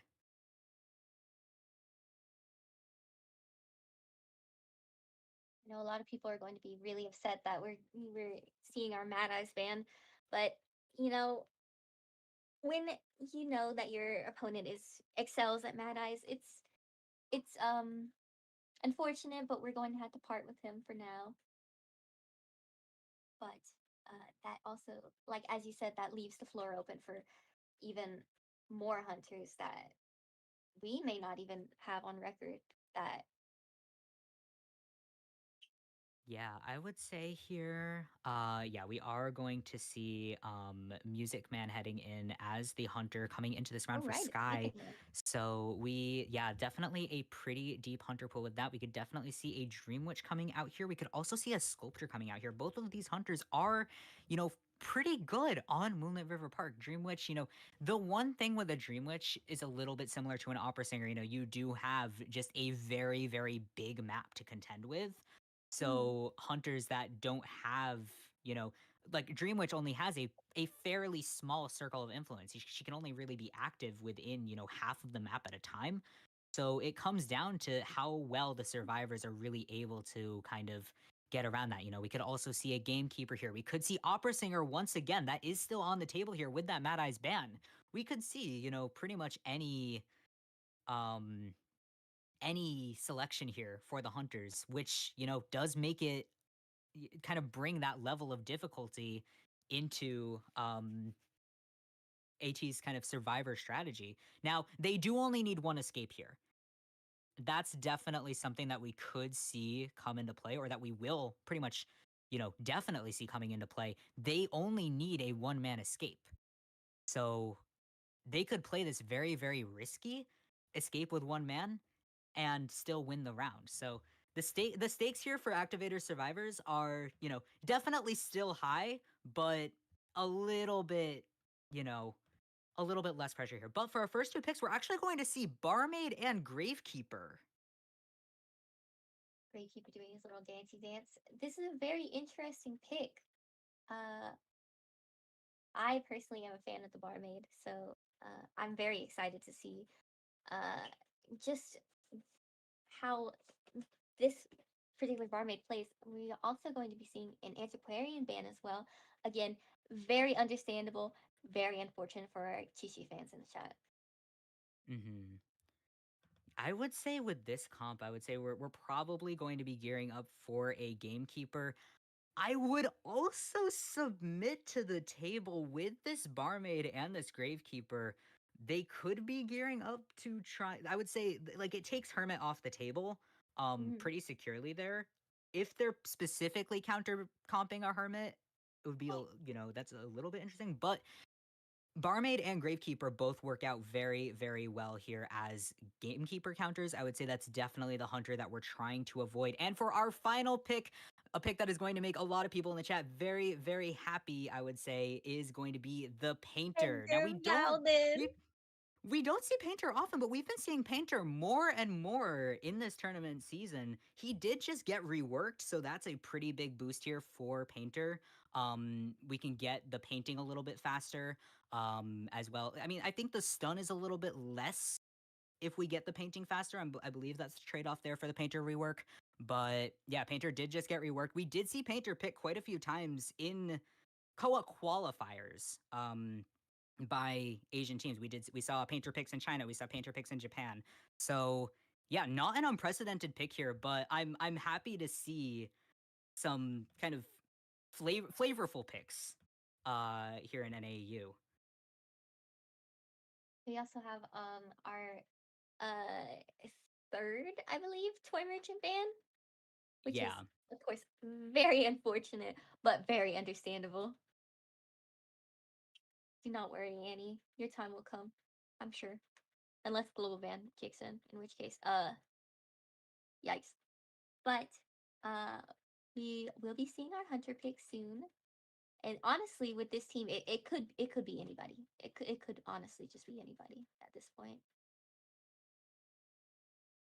Yeah, I mean, I'm very, very interested in the Painter pick because Painter pick is so specific here that this is definitely like a strategy that has already been worked out. So yeah, when you see kind of unconventional picks like that, it's either a Hail Mary or Mm. you know, it can be very dangerous. It's a little bit like seeing that Naiad pick in round one. It's like there's something cooking here. It can be as well just a little bit of psychological warfare on that front. You're picking an off-meta survivor. You're picking somebody who kind of carries a little bit of risk. But yeah, we are going to get our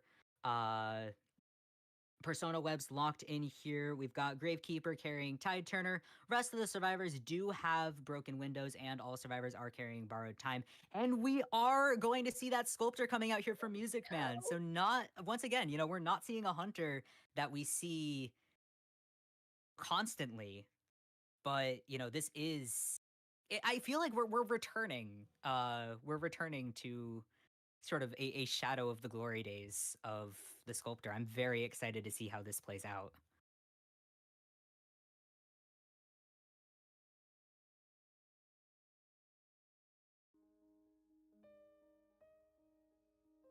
But yeah, heading into this, once I again, oh, No, you can go ahead for now.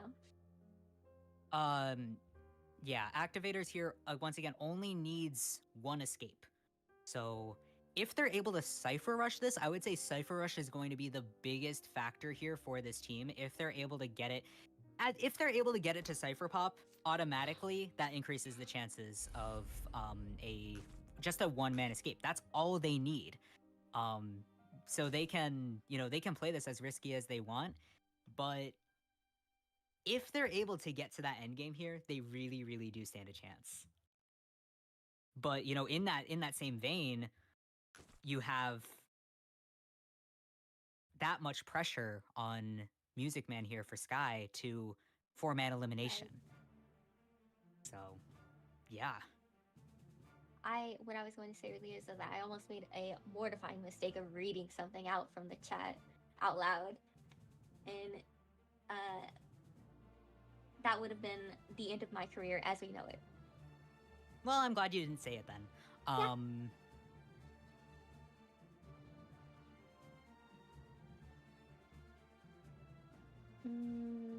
Let me wait. Oh, you already read the persona trees out. Yeah, that's right.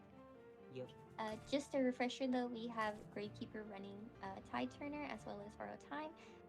As a matter of fact, everybody's running Borrowed Time, and Barmaid, Acrobat, and Painter will all be running Bogalinda. Yeah, it's a formidable team comp here. I feel like, especially now more than ever, I keep kind of hammering in this point, but communication is what's really going to bring this team together. You have Barmaid here with support. You have Painter here who can provide support as well. So Acrobat can also be, all of these characters can come in to support each other, and I think that's really going to be, Activator's greatest asset heading into this match, because that's what they need in order to kind of coordinate this escape and win this round. And on the flip side, you do have Sculptor. You have her map control with the pick. You have, kind of her ability to knock body blocking out of the way. Once she reaches full presence, those statues are everywhere. So, yeah, teammate support here is really, really going to be key. And exploiting that support is going to be key on the Hunter side.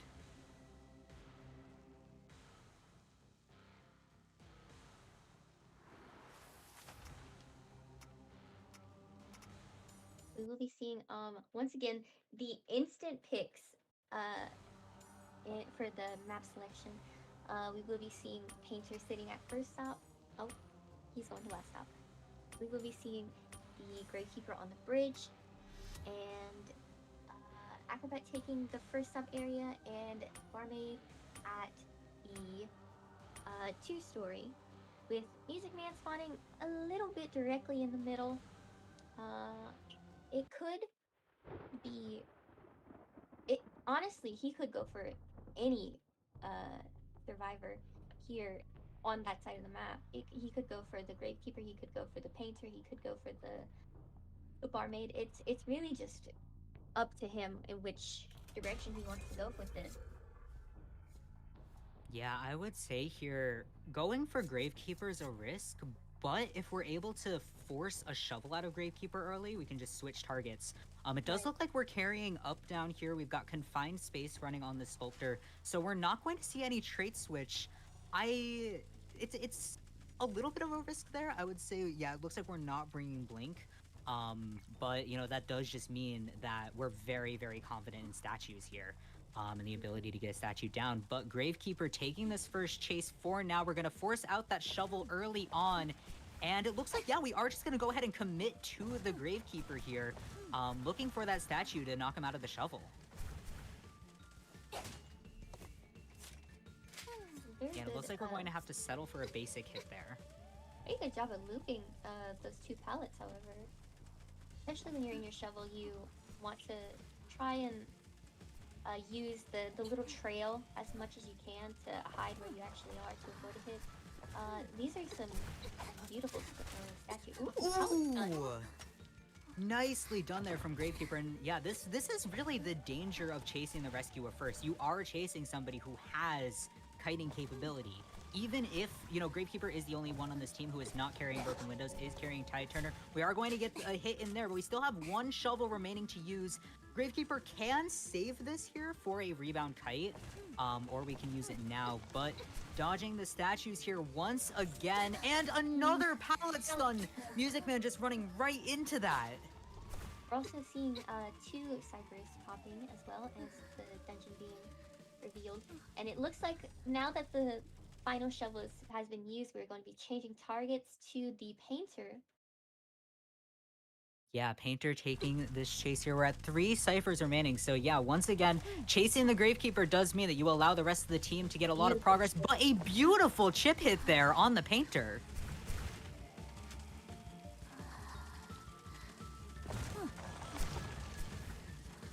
And unfortunately not. Oh, yes, we are actually going to get that second chip hit in there, and a beautiful down on the Painter before we were even able to paint. That's exactly what Music Man needs here. Also, worth noting that abandoning the Gravekeeper over there separated him away from the team, so he doesn't even have time to heal at this moment. He's also got Wanted Ardor on him as well. This could lead to him being harassed as off the sniper, and that's exactly what's going to happen. Yeah, we're getting a little bit of that pressure out. Unfortunately, Sculptor doesn't quite have full presence yet, but after this rescue, we will certainly see that come into play. We're just a sliver off. Music Man trying to defend this chair. It looks like Barmaid's going to come in for this rescue. Now, Painter here actually ignores half chair, and they can definitely kind of exploit this fact. Take a little bit longer on the rescue. Rescue Painter a little bit after half. We have gotten full presence, though, and with a second chip hit, Barmaid's not going to be able to rescue this. And getting stuck on the wall there for a second. Very, very unfortunate, but it seems that the Gravekeeper is actually coming in for the rescue. Or just to at least get a little bit of tinnitus to keep her away from the Barmaid just for a second longer. It does seem that the Acrobat was there, but he unfortunately had not made it in time, and we will be seeing the Painter returning to the manor. Now, take note that in this situation, unless the Sculptor here is taking Giant Claw, I believe, the Barmaid has the opportunity to struggle out, and we will be seeing her being placed in the chair, unfortunately. Yeah. I feel like that was definitely a pretty good route. I think, Acrobat taking a statue hit and a second statue hit. We are going to see another stuffed rescue here, potentially, in just a moment. But this chair pressure here is absolutely incredible. Wow. What a hit. And we will be teleporting right away. Yup, and Gravekeeper here is, not even going to stand a chance. Caught on the statue rebound. That is a double down here, looking at a second 4-man elimination. And these teams are just staying tied up. This is absolutely amazing, just to see the way that Music Man is keeping his cool.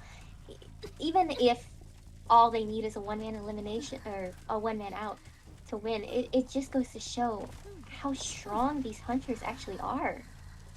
Yeah, seeing Acrobat taking this chase. If Acrobat's able to kite to Dungeon, then this will be, the 1-man escape that they need. But Dungeon is all the way across the map at this time. It's going to be very, very difficult for Acrobat to make it that far. Now, we do not have trait switch here on the Sculptor. We are carrying confined space, so we won't be seeing, a patroller, a blink coming out here to kind of shorten this end game. But closing in on Acrobat here, not quite able to land these statues still. Acrobat doing a great job of dodging them. We're going to see a bomb at the ready on the slide. Not quite able to get the Terror Shock either. Acrobat just extending this so well. We see another bomb placed there inside that pallet. Looked like an interaction slowdown bomb there, but Sculptor just ignoring it, heading for these pallets. It really, it is just a matter of time if Acrobat's able to make it to... The coaster is still here. The coaster is still here. We could be seeing the coaster taken all the way across the map here, but unfortunately, that is not going to be the case. And a second 4-man elimination here to tie things up once again. What amazing match. And yeah, that really is, that is just point for point here with these teams.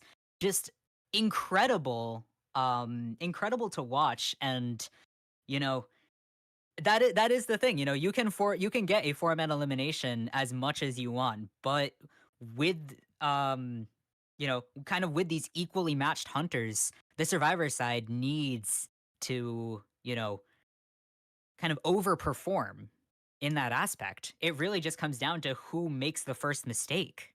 Right. That was a very uh, uh as um as one of our chatters put, changing targets at that moment was just detrimental to the flow of the game at that time.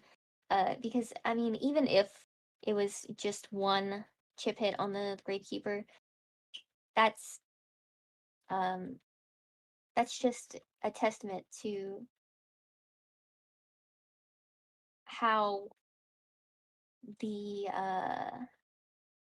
sorry, my train of thought, that match was just so amazing that my train of thought has left the building. Um,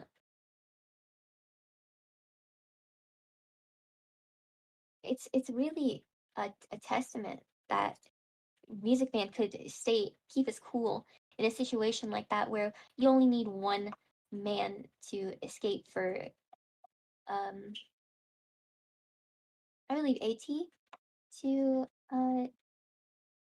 progress. It's really really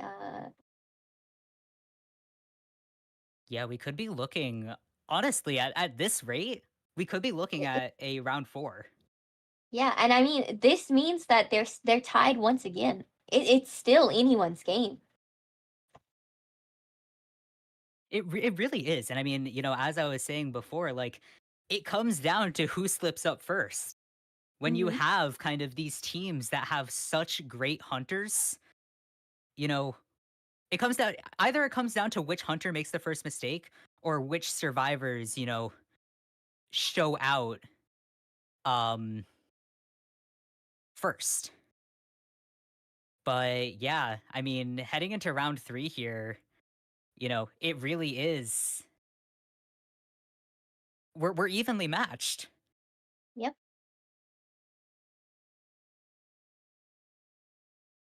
But yeah, that was just such incredible sculptor gameplay. I mean, it's a risk. It's a Hmm. real risk to chase a rescuer first. But, it paid off beautifully because had no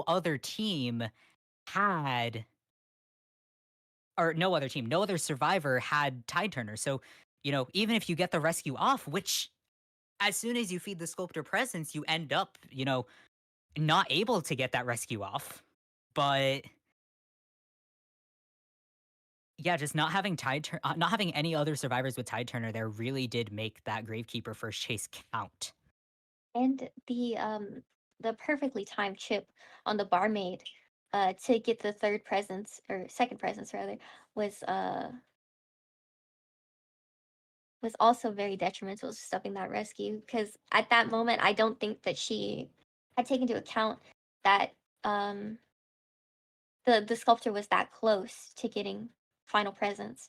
And it really was just a surprise that the second statue had gone and hit her, and uh it kind of it seemed like it threw her off a little bit.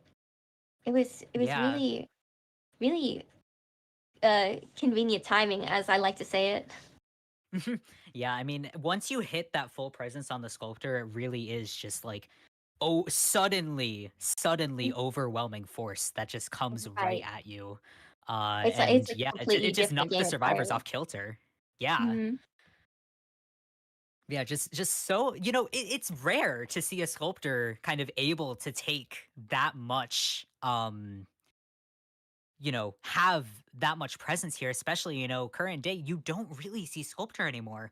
But this is something that I love about NAU tournaments specifically is that, you get kind of these wide hunter pools. You get these unconventional picks that you don't normally see in tournament because, everybody here is doing this out of love for the game, not out of, the meta or what's popular, but, you play what you wanna play, you have success with what you wanna play, Mhm. and bringing that to the table is just, infinitely valuable. So, yeah, I mean, I I am always like, a little bit sentimental about NAAU, because I do, like, love the region, but yeah, like, I mean, it's always great, to be able to see kind of the strength that we have.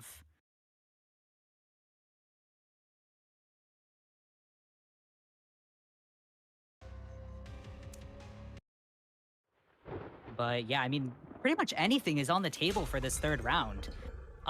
With not the survivors, but with both teams tied up the way they are, we're looking at two ties on either side. Now, we do have two hunter bans to contend with this round, as well as we are going to be looking at the global bans, just becoming more and more, um, influential in terms of these survivor picks. I do wonder though, with that the barmaid and the gravekeeper, both of those being knocked out here for AT, that can definitely be exploited here because barmaid and gravekeeper are both very, very specific counters. They counter Dream Witch, they counter gamekeeper a little bit, hermit they also counter. So we could see that, kind of, and that's the risk of the um yeah, it's the risk of, you know, bringing or locking out such specific picks, early on. Now you do have psychologist can come in to support with the heal. Mhm. Um and yeah, she is still on the table, but yeah, I mean, seeing how these teams adapt to a round 3 situation here is going to be very, very interesting.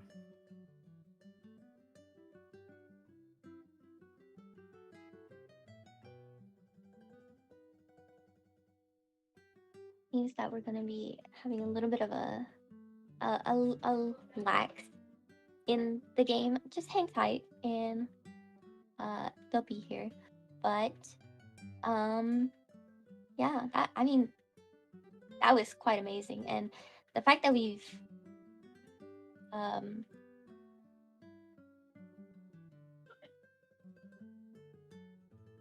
that we've come back from such a stiff position, it really is like as you said, that is the excellence of these players. It's Yeah, and I mean, it's we all are here to have fun at the end of the yeah. day. That At the really is end of kind the of the day, name of the it's all game. about fun. But yeah, I mean, I honestly, I would be not surprised here if we end up heading into overtime because these teams are just so evenly matched here. Um, having a fully tied score, not just the fully tied score, but we're looking at, 2-2 and then immediately ramping up to 5-0.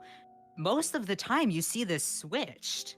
Once the Mm, hunters get a little bit more, restricted, once the bans come into play, that can get very, very difficult to work around.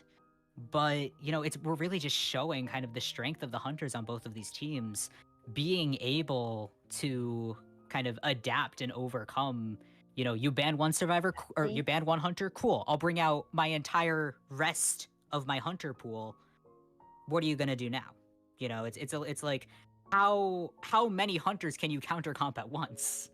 Right. You And I can't. mean, you only get 3 bans in total. So, I mean, it's really amazing how fast they're able to adapt to the pace that everybody else is setting. Mm-hmm.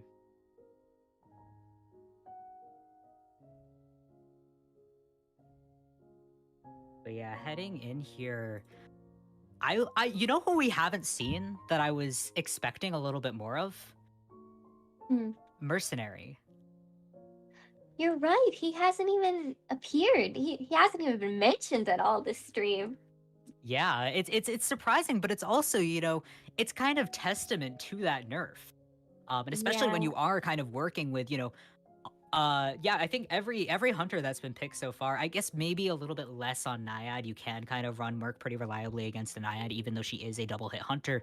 But Gamekeeper can be a little bit, contentious with a Merc just because of that chip damage coming through. Same with a Sculptor.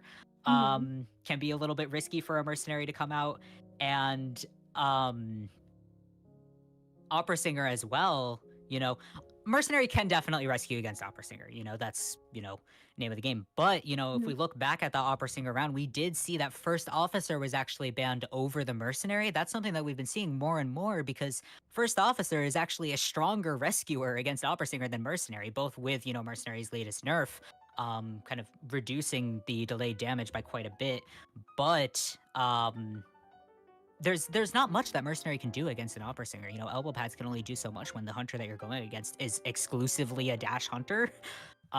So breaking the distance like that, first officer does tend to be much more reliable. So I'm not surprised. I'm not as surprised as I could be that we haven't seen mercenary. Just a hint of mercenary in the stream, but that does kind of show. You know how much this meta is changing because just a few months ago you would expect the mercenary, either banned or picked every match, but that's just not the case anymore. Right. But he has not been banned yet. Therefore, there's still a chance you may get your Mhm. mercenary. I may get a mercenary. Just one, I would yeah. Maybe two. maybe two. Of course, But I mean Never I Living feel like Neo has we can been banned. definitely So. see. Yeah, we could definitely see the mercenary coming out here, especially since we did see that gravekeeper get globally banned, so we are kind of down a rescuer in that sense. So we Mm. could see that mercenary, especially if first officer's banned again.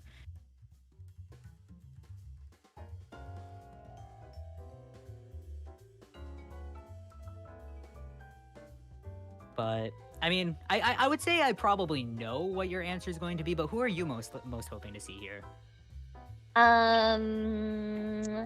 Well, it may come as a little surprise, but I would really like to see Patient. Wow, I never could have guessed that. I would love to see him. He's like my little bug, and I hold him in my hands so gently, and I pat him on the head, and I pat him on the back, and I watch him as he runs off and gets hit by a tram. Speaking of the tram, King of the trail. Yeah, that'll be coming through in just a moment. So no, well, few spoilers here, but that was perfectly on cue from our ends.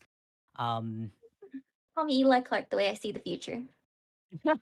yeah, we are going to see Ever Sleeping as our map here, but that once again, that really opens the stage for you know, more and more hunters. Ever Sleeping is a very, very, I would say it's not a hunter sided map. I don't think that's really a thing, but we do definitely see, a much wider kind of viable pool of hunters on Ever Sleeping Town. Hunters that you wouldn't necessarily play on a larger map. We've been seeing these huge map picks. We've been seeing both Lakeside and Moonlit River Park. Ever Sleeping is much smaller, despite the fact that we still play duo hunters on it. It's much smaller than the other two maps. So Right. yeah, a lot more, kind of room for these hunters to play when they've already been given a lot of room to play. So, yeah, I mean, not that there were options remaining, I would say maybe Leo's Memory would have been like a similarly veined map to pick. But I mean, you obviously, you don't want to throw your hunter under the bus at the same time as you're trying to kind of mess with the other team's hunter. Mm-hmm. So, yeah, Ever Sleeping here definitely, it's a very neutral map pick, which I feel like might actually work to the advantage of these teams when they are, deadlocked this way. Hmm.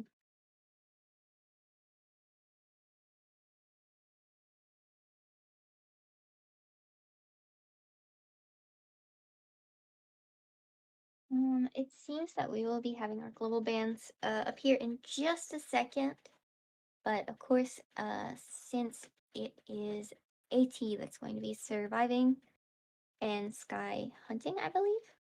Yep. We're going to have the perfumer ban as well as the seer ban. And newly added, we will be seeing a barmaid ban as well as a gravekeeper ban. Um, And yeah, exactly. This is kind of playing into what I was saying before. You have kind of these very specific survivors on this global ban list. You have, both your perfumer and your seer have been locked out here for activators. So no access to, I would say the closest equivalent to that's going to be a psychologist. mhm, Can still take 3 hits. Mercenary as well, may have a time to shine, with kind of that damage taking ability, but, those are 2 pretty heavy hitters that Guy's Hunter doesn't have to ban. So, I feel like Priestess is probably going to be, coming in for this ban, um, pretty soon, but I mean, she is very, very strong and ever sleeping, but really depends on the hunter pick. I mean, if we have a hunter who's planning to pick, Breaking Wheel, that priestess band suddenly becomes a lot less, necessary in order to succeed mhm, on this map.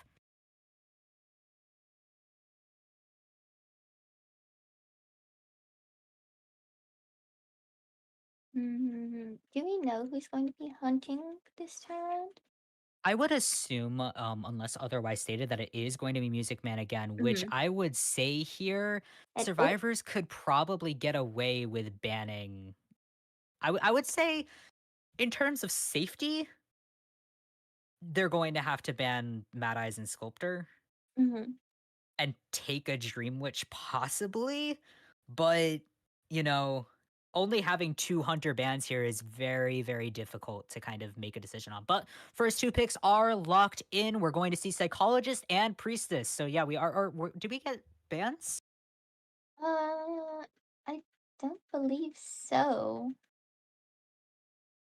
but um, that is very interesting that you were just talking about the priestess ban, and it seems that we're going to be seeing a priestess instead.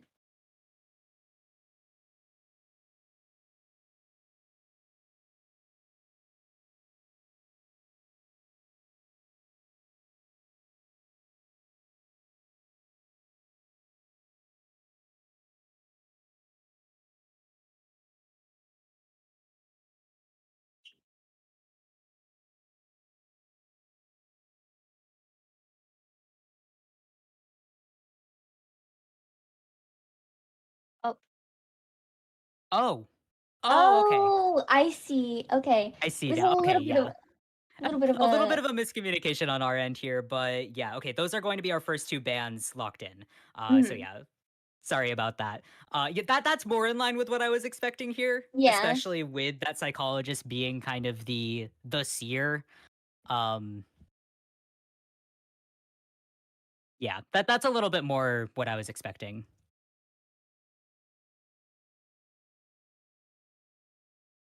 yeah. But yeah, I mean that That that makes a lot does, more sense. That makes a lot more it sense. makes it makes a lot more sense here, but it does kind of, now we open the floor to those survivor picks. I would say here they could get away with locking in a rescuer first. Mhm. Or I wouldn't be surprised if they lock in a rescuer first because inevitably, we are going to see, Gravekeeper's already banned here. I would say maybe Wildling we could see. We could also see, First Officer coming through. We could also see Mercenary. But yeah, it looks like our bans are going to be. All right, yeah, Hunter bans are locked in here. We're going to have Dream Witch and Mad Eyes coming through. Um, yeah, so taking the Sculptor again? It's a little interesting here, especially on Ever Sleeping Town. That is a pretty good map for Sculptor. But it's also a good map for Mad Eyes. It's also a good map for Dreamwitch. You have to cut your losses somewhere. And yeah, I would say first officer here then is really going to need to be locked in first because mercenary Mhm. is a much more vulnerable rescuer. As we've already seen, that sculptor camp is very, very strong. I would say first officer probably stands the best chance against it just because, using the immunity of the pocket watch, he can get much closer to the chair. Um, I would like to see first officer locked in first here. I think it would be a bold pick, but I think it's they need to make these bold picks on the survivor side to kind of, shake up this tie. Right.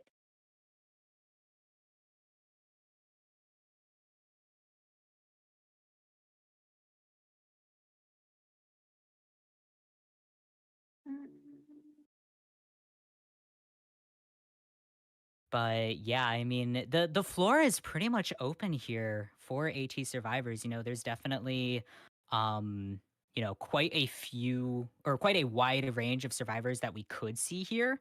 So yeah, I'm very interested to see what we could get locked in here. Once again, we do have Puppeteer still on the table. I mean, Of course. we were kind of hoping to see that come through at the beginning. Um, I would say likely not as a first pick here, but definitely possibly something we could see. And for our first two picks here, we're going to have the Antiquarian finally making her appearance here, finally escaping the ban jail, as well as Prospector. So really going heavy on the harassment here. I know Mima is going to be very happy to see Norton Campbell showing his face here. Yeah, Very. I'm a little surprised that we haven't seen him yet, but I would say that's definitely the kind of pick that activators needs. Something Mhm. aggressive, something like this double harassment comp here. Prospector as well is a character that tends to come out when you need, to really kind of push for as many escapes as possible. He is a very strong harasser. He's a pretty strong like distance harasser as well. He comes into a little bit less risk a lot of the time Mhm. than an antiquarian can. Antiquarian also plays very close to the hunter. But yeah, I mean both of these survivors are, you know, aggressive picks here. So I'm excited to see what they're capable of. Right. And that also means that we could be seeing another excitement first trait, which, Mhm. again, if you have excitement, you don't have blink. So it's really, really interesting to see that they're going to run the risk of excitement first trait and essentially make their sons meaningless in the grand scheme of things. I would But say Oh, sorry. oh, no, you go. I would say here, I think having the double harasser, even if the hunter brings excitement here, you know, you excitement one stun, you excitement the antiquarian stun. Let's say here comes Prospector with the steel chair right behind. As soon as that Hmm. excitement wears off, you have another stunner to contend with. You also have both of these characters can do multiple stuns at a time. So you excitement the antiquarian, she still has stick. You excitement the prospector, he still has magnets. Hmm. So there's it's I would say excitement first here is definitely not out of the question, especially, depending on what else we end up picking here. But it's still, having the double harasser situation does kind of complicate things.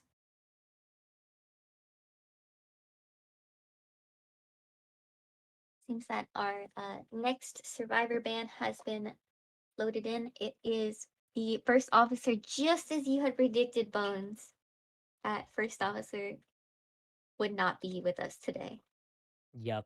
But that is, why I was hoping for a first officer pick Mm-hmm. first, kind of to get that secure rescuer in here. Mm-hmm. Mercenary can definitely be picked here, but he is kind of vulnerable to that chip damage. So yeah, a little bit unfortunate that Activators wasn't able to lock in the first officer, before he got banned. But yeah, it is what it is. Having the aggression here still counts very, very much. Um, so yeah, it's not unwelcome to not have the first officer here, but it's still, it is going to be something that they'll have to contend with. And cheerleader is going to be our third pick here. So we're really going heavy on these aggressive kiters. Just Mm-hmm. trying to stay as far away from the hunter as possible. As long as you cannot get downed, uh, then you don't have to rescue. So I would say that's Right, probably the exactly. strategy here that Activators is going for.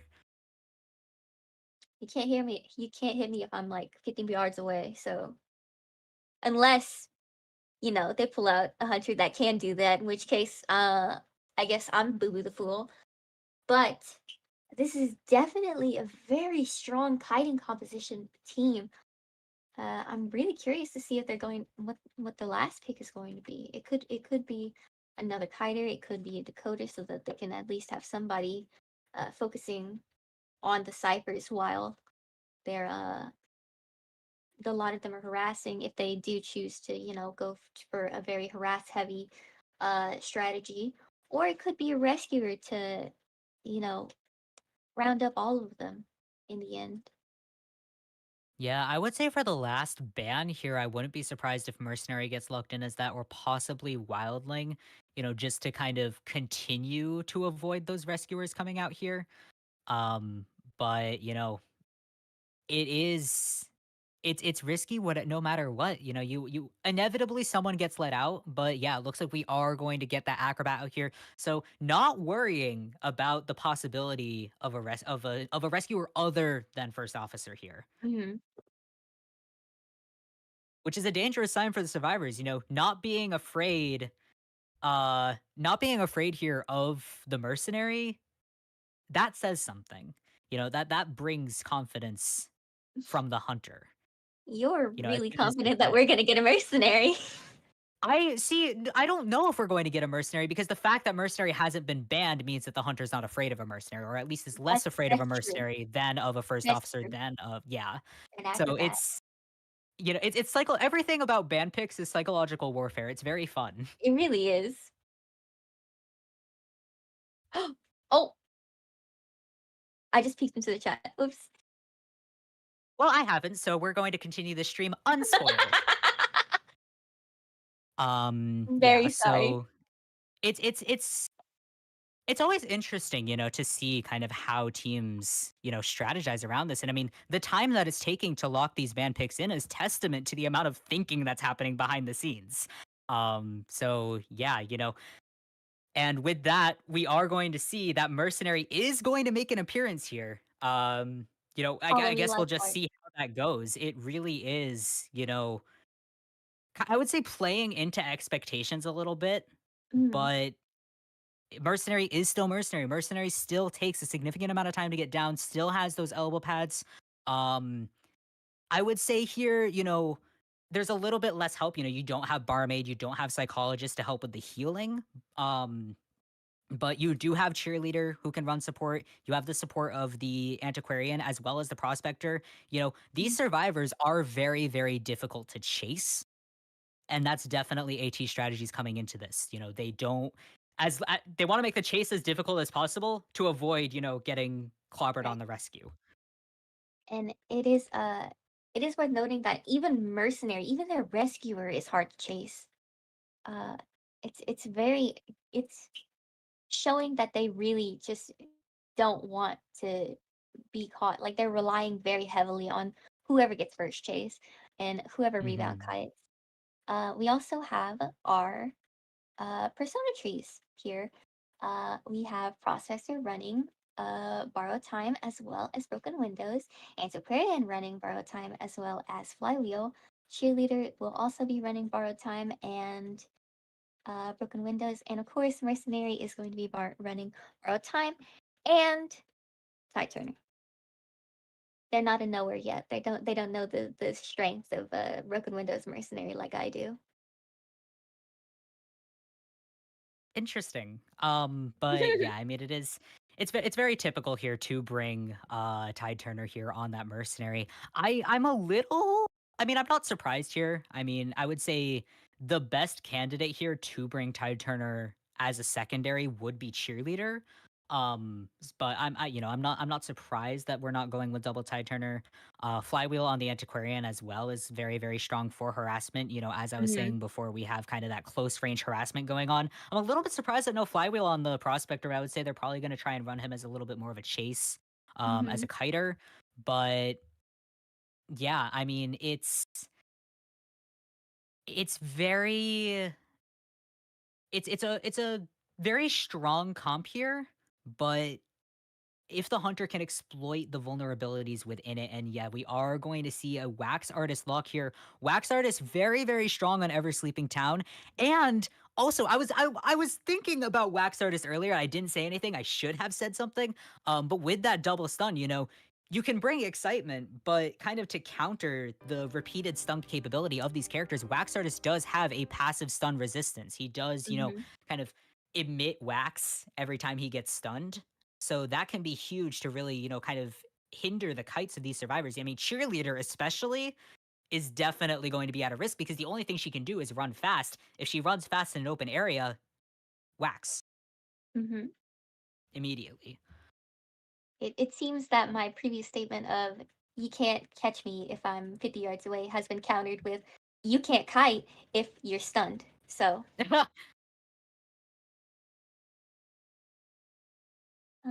Yeah. let's. It's like have fun running away as fast as you possibly can when you cannot move. Yep. But yeah, I'm definitely excited to see, how this wax starter stands. But, right now, once again, we are at two ties. We are deadlocked here between activators and skies. So once again, it's really, really up to these teams to kind of just bring their all. 3 rounds in, still needing to bring their all. Um, and just make a dent in this score right now because at this rate if we end up with a tie situation here once again we will be heading into overtime and that is where things get very very tricky so Mhm. yeah if we're able to tie this up or if we're able to break the tie here that will be huge here for both teams.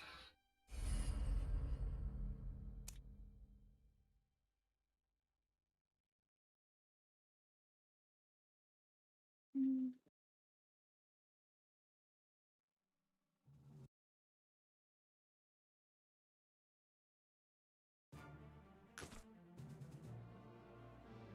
Oh, I just noticed the little poll. That's very cute. Uh, remember to show your support for both teams in chat. Uh, very, very, very, very interesting matches that we're having here today, and also, uh, very talented teams just in general. Like these guys are insane. Like I'm actually floored going to this knowing nothing like having no personal experience with either team.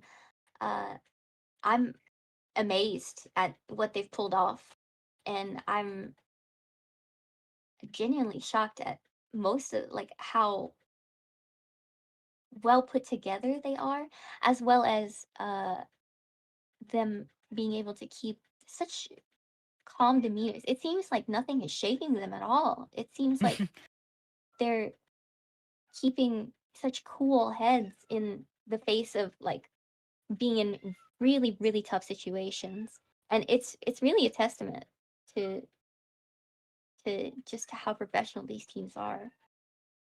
Yeah, and I mean that is half the battle, not caving to kind of the pressure of the tournament. Mm-hmm. That because that is the biggest battle. Aside from band picks, aside from just playing itself, it's not a rank match. There's a lot more strategy that goes into tournament gameplay than, just playing. So, yeah, I mean, it's always very exciting to see, um I've been commentating for kind of independent tournaments for the past year. I think like very slightly over a year. I'm kind of on my year anniversary.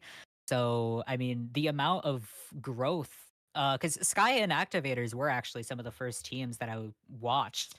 Um so yeah, I mean, being able to see their growth, being able to, kind of commentate for them repeatedly, it's a very fun experience. And I mean, I'm glad to have you here for like basically your first commentating experience because, Mm-hmm. this is where it starts. Yep. It's very interesting how we both have our start with Sky and AT. Yeah, I don't actually remember the very first match that I commentated for, but I do know that like, these were some of the teams that really stood out to me at the start. Just, sheer force of will really and having Right. such strong hunter sides um have been, just so so much fun to kind of watch evolve. Mm-hmm.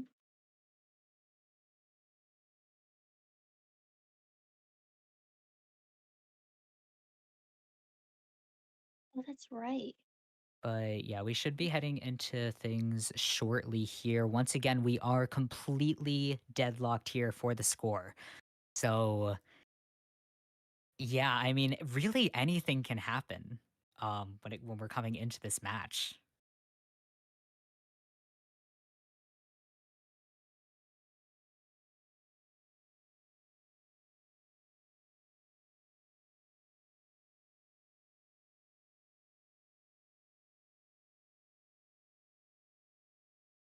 But yeah, looks like we will be heading into things now. We've got Wax Artist here for round 3. Hunting for Sky. Yeah, it looks like we've got Mercenary spawning in the middle here, Cheerleader spawning towards the exit gate. We've got Antiquarian at Fake Gate, and we have Prospector over at the Graveyard exit gate. So we're looking, a very, very close spawn formation here. We've got Wax Artist spawning in the lower corner of the map. Really, we can go for any target here. I would say probably, if we're able to kind of maneuver around and reach, someone like, I would say Mercenary is going to be a little bit risky to go for first, but we did see Gravekeeper take that first chase last time. So it's definitely not out of the question. But yeah, once again, thank you all for coming here. Thank you all for watching and listening, and supporting us, supporting the teams. And yeah, heading into first half of round 3 between Sky and Activators. Wow, we We are will once again still very tied up. we will actually be seeing a pause Oh, for right now. Seems there's a little bit of a miscommunication, but it will be taken care of. Hopefully swiftly. yeah, looks like there was an issue here with a little bit of the persona selection, I believe. So yeah, we will be taking care of that once again shortly. It happens, a lot of the times these teams will like you know, lock in kind of as the wrong thing, not have the persona web already built. Mm-hmm. So yeah, I mean it happens, but yeah, we'll have that turned around as soon as possible. But yeah, once again, thank you guys for bearing with us. And hopefully I am not too repetitive to listen to.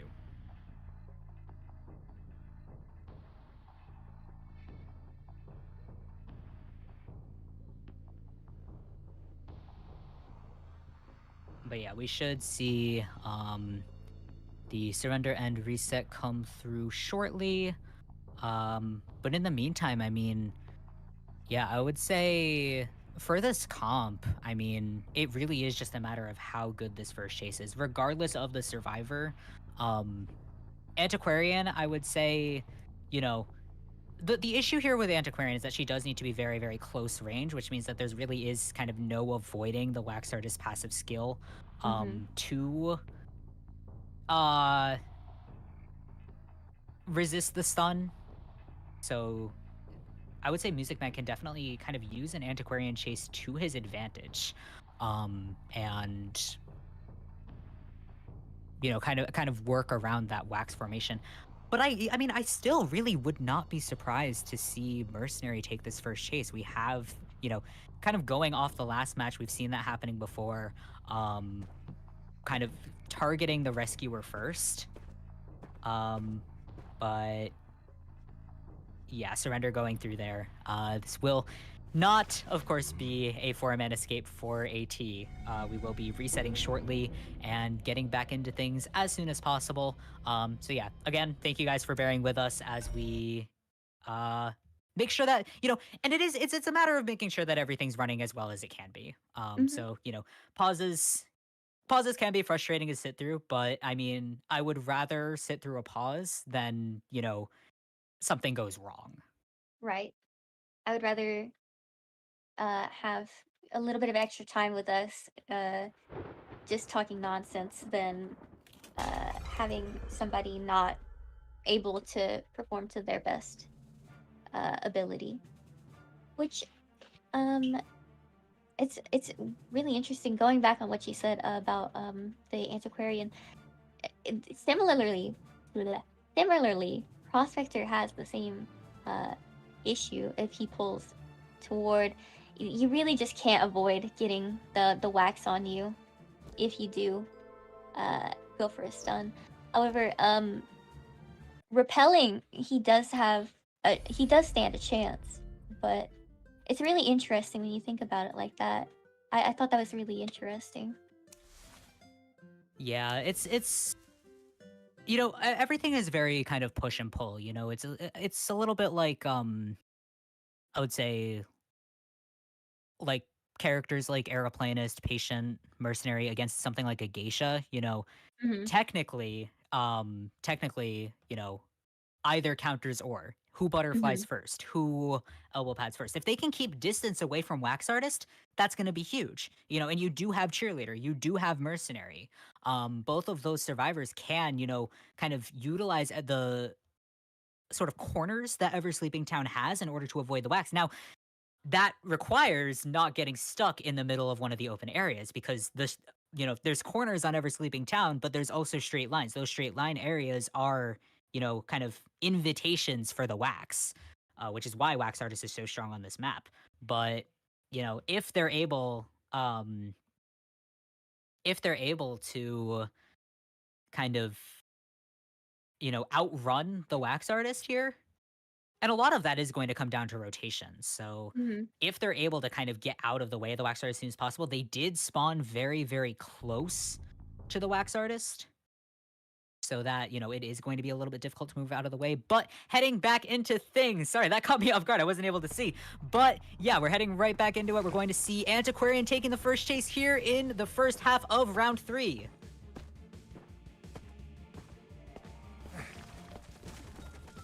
And yeah, this is exactly what I was saying. Getting a good amount of distance here, but not quite. It doesn't look like we're using the Antiquarian speed boost here just yet. Saving the stick for the stun. That's going to be our first stun coming through.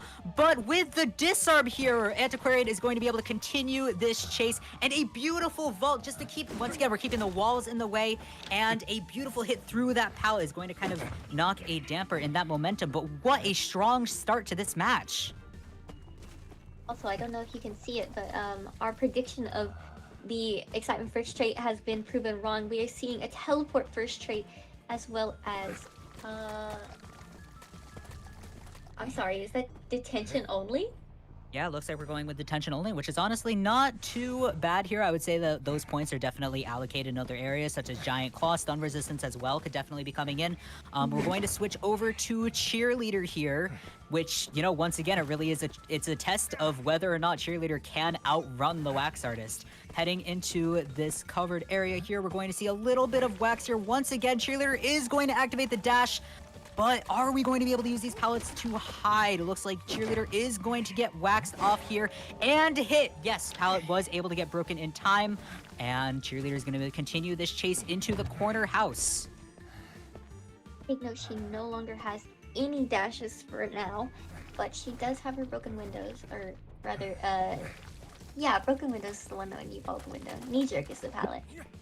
Yeah, but she has both. She has both.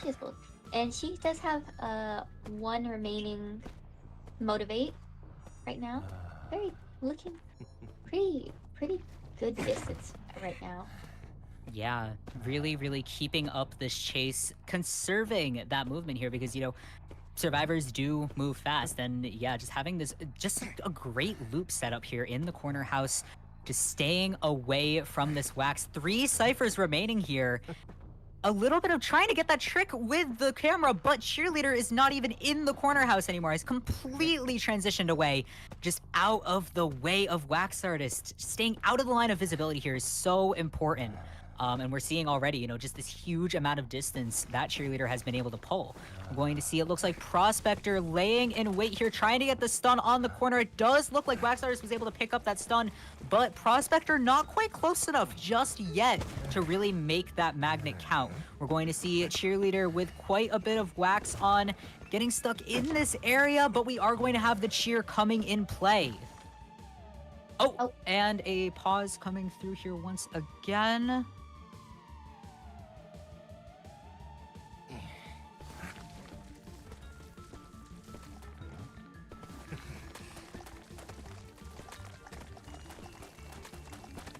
Yeah, I'm not sure if we are going to pause the match. I think we may just let it run. Okay, yeah, we are going to let the match continue to run here, and Cheerleader is going to see first chair, but 1 cipher remaining here. Definitely. I would say we're putting pressure into a, I would say, draw situation at best here for Wax Artist, unless we have some crazy cipher pressure going on. Which is definitely doable with Wax Artist. Yeah, especially nice job on that stun. The locking off of the cipher. Barely avoiding the trade there. Wow. That was That very, was very close to very being a tram close. moment. Seeing the headlight come through there. But Antiquarian taking a hit there, not quite coming out with the flywheel yet, but using the stick once again here, we are going to see quite a long disarm and avoidance stun once again. This is just absolutely incredible work here from this Antiquarian. And just continuing this chase, yeah, we're going to lock off the Cypher once again, but you know, it's only a matter of time here. We're going to have Antiquarian down. They have not been able to prime another Cypher yet, but it looks like two of them are hard at work on that center Cypher. It is close enough for Wax Artist to wax off, though. You know, we're not quite Cypher locked here, but we're definitely in a position where the two Cyphers that have the most progress on them are very, very close to the chair. I don't think he's able to hit the one that's up on two-story, but it is still a very sticky situation to be in, especially when you're so close to the gate as well. It seems that they're going to be going for a double rescue. Oh. Yeah, just trying to keep Antiquarian alive as long as possible, coming in with the double body block here. Prospector taking the hit. Cypher is not yet primed. Looks like we're almost there. Very, very close to that Cypher prime, but with three survivors just rallying here, looking for the down before the Cypher pops, but no! Prospector getting right back up again. We have a 4-man endgame on our hands. This is exactly the momentum that Activators needed coming into this round. And we are seeing them deliver tenfold. And we will be probably seeing the... Oh, he actually psyched out the tram. He didn't actually get on. Seems that we're going to be chasing the Antiquarian once again. And... Oh! Teleporting to the other gate as it has more survivors. But... Oh! This is definitely the tempo that puts a little bit of stress on both sides because, again, it's not over until it's over. But... Oh! Boy. Yeah, beautiful work there on that magnet. Just magnet- getting right out of that stun, unfortunately, you know, still within range of the basic hit, but 3 survivors are at the gate. That gate is almost open. Unfortunately, we do not have teleport online, so this is going to be a 3-man escape here.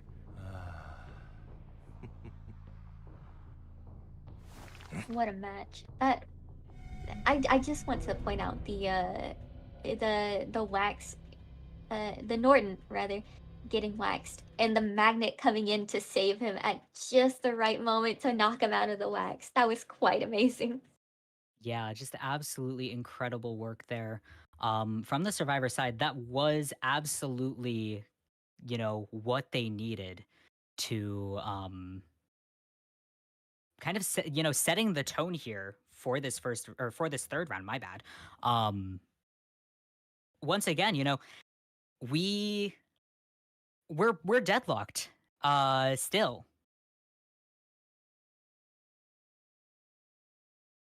if we're able to get a 3-man escape or a 3-man, yeah, if we're able to get a 3-man escape in the next match, you know, that's still a tie heading into overtime. But yeah, it looks like we are working out some things on our end, so the exact results will be slightly varied.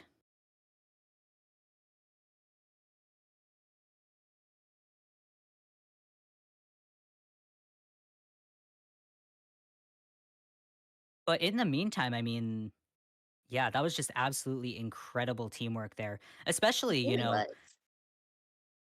The Wax Artist is kind of at home on Ever Sleeping. especially since there's so much open area that he can shoot his wax across. He can lock pretty much any cipher from any distance. Just given how open the middle of the map is, the way that the pallets, the windows, they're all so close together. He can honestly lock off pretty much anything, any kite route that you may come up with. He sorry, I got sidetracked. He really is strong on that map. That is a very strong map for him. It's really interesting how they fought against him. Yeah, it was just the rotation there was so good.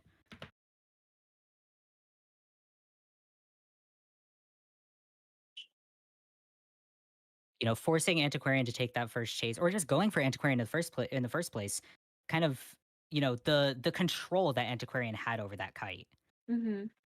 It was really it was also really interesting that I noticed that when she was close to getting the full wax, she used her stick to put the wax on herself and make Exactly. it so that the even if she did get waxed and if she was stunned for just a little bit, the wax artist couldn't do anything about it. It was really a testament to just how good and how her game sense is, how well her game sense came into play at that moment. And the of course the cheerleader using her cheers at just the right times was also really another display of just how uh aware she was, like, of how uh how she needed to utilize her boosts. And of course the prospector assisting the kite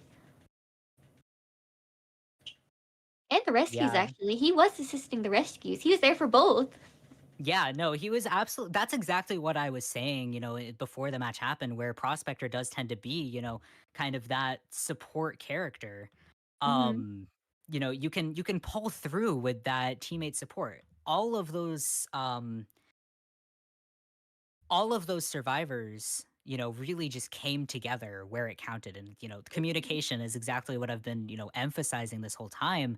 Mm-hmm. They pulled through. They really, they came together, they coordinated, and just, they made it happen where it counted. So yeah, just such, great matches overall today in general. But it's always fun to see, you know, after such a hunter heavy kind of bracket, Mm-hmm. seeing the survivors really sort of pull it out, which is not something that I say very often. So yeah.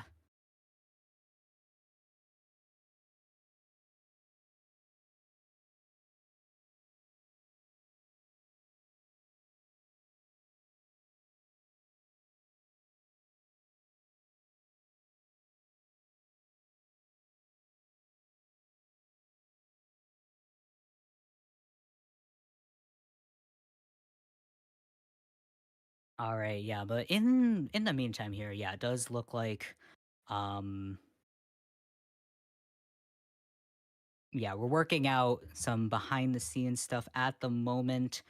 But we should be updated on that sooner or later. But I would say, aside from patient, let's say, aside from patient, um, what other, I would say, survivors, hunters are you, possibly looking Hmm. forward to seeing? What hunters do I like seeing? Well, I do appreciate a good Itaka sometimes. I like him. It's I been think a he's. while. I'm really surprised that we haven't seen him yet.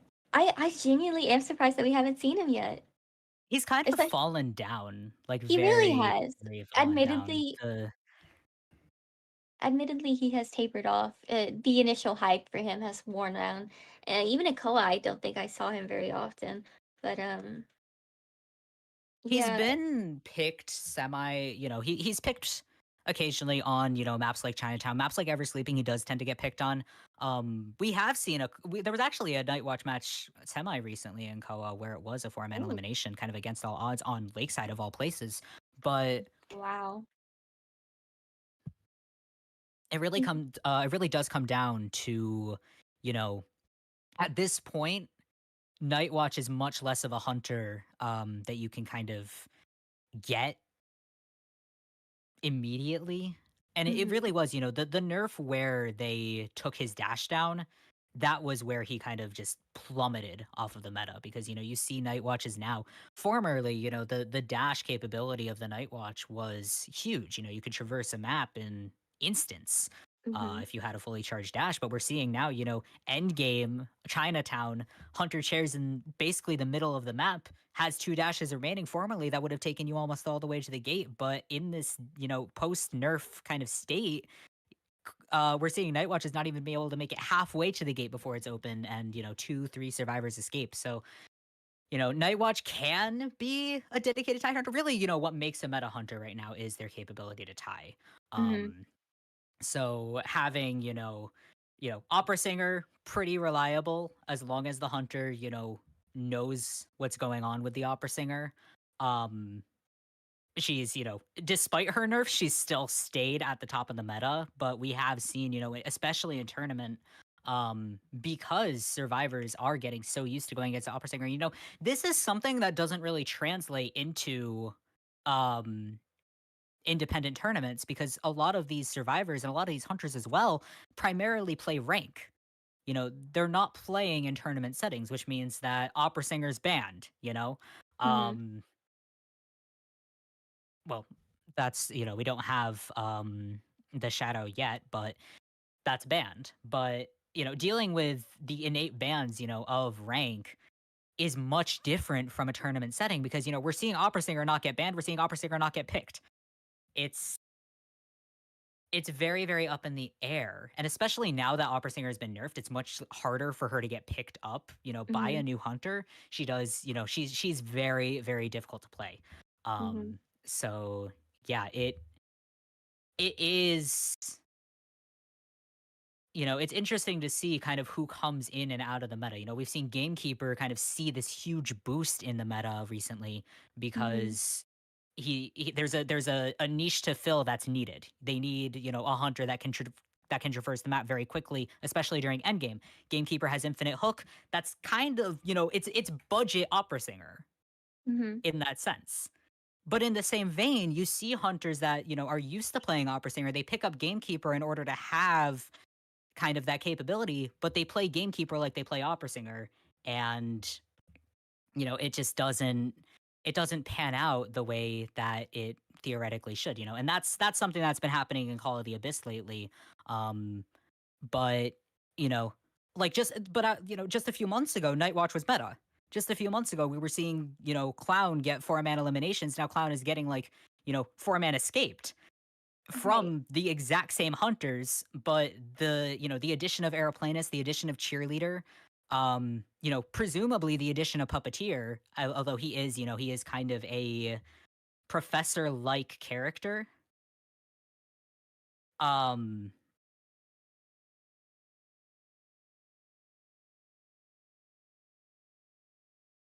I feel like the more that we mention the name puppeteer, the more likely that he's gonna appear. It's like Beetlejuice, you know? we're manifesting. Matthias, Matthias, Matthias.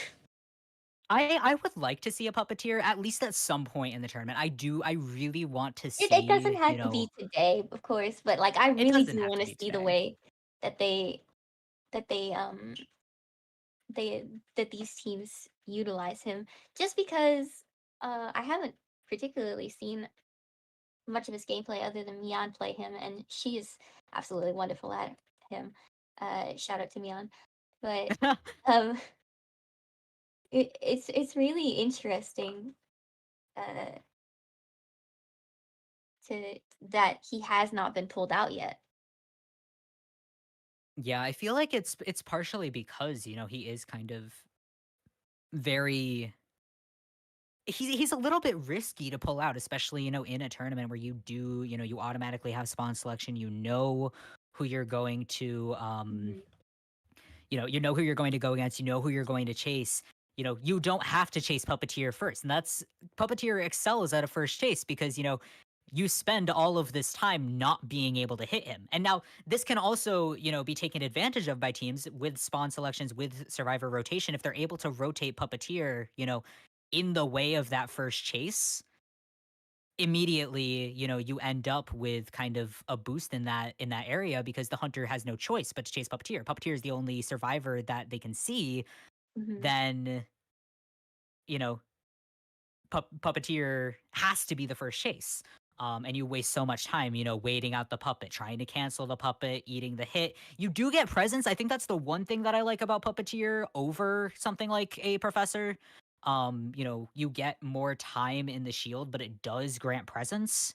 Um, but yeah, I mean, any survivor that can waste time is a survivor that is inevitably going to be picked at some point in tournament, because the most valuable thing you can do in a tournament is waste time. That's why, I mean, calling back to the beginning, with the Sky Survivors versus Polaris's Naiad, what won them that match was wasting time, was waiting out. Mhm. Obviously we're in a bad situation right now. There's two survivor, there's survivor in the chair, there's survivor down. All of us are around the chair. Wait, regroup, distance, heal up, and, re-coordinate yourselves. Waste that time, force Polaris to just overextend, drag him out around the map, Mhm. and you that's how you get success. That's how you can push, even an impossible situation into a draw.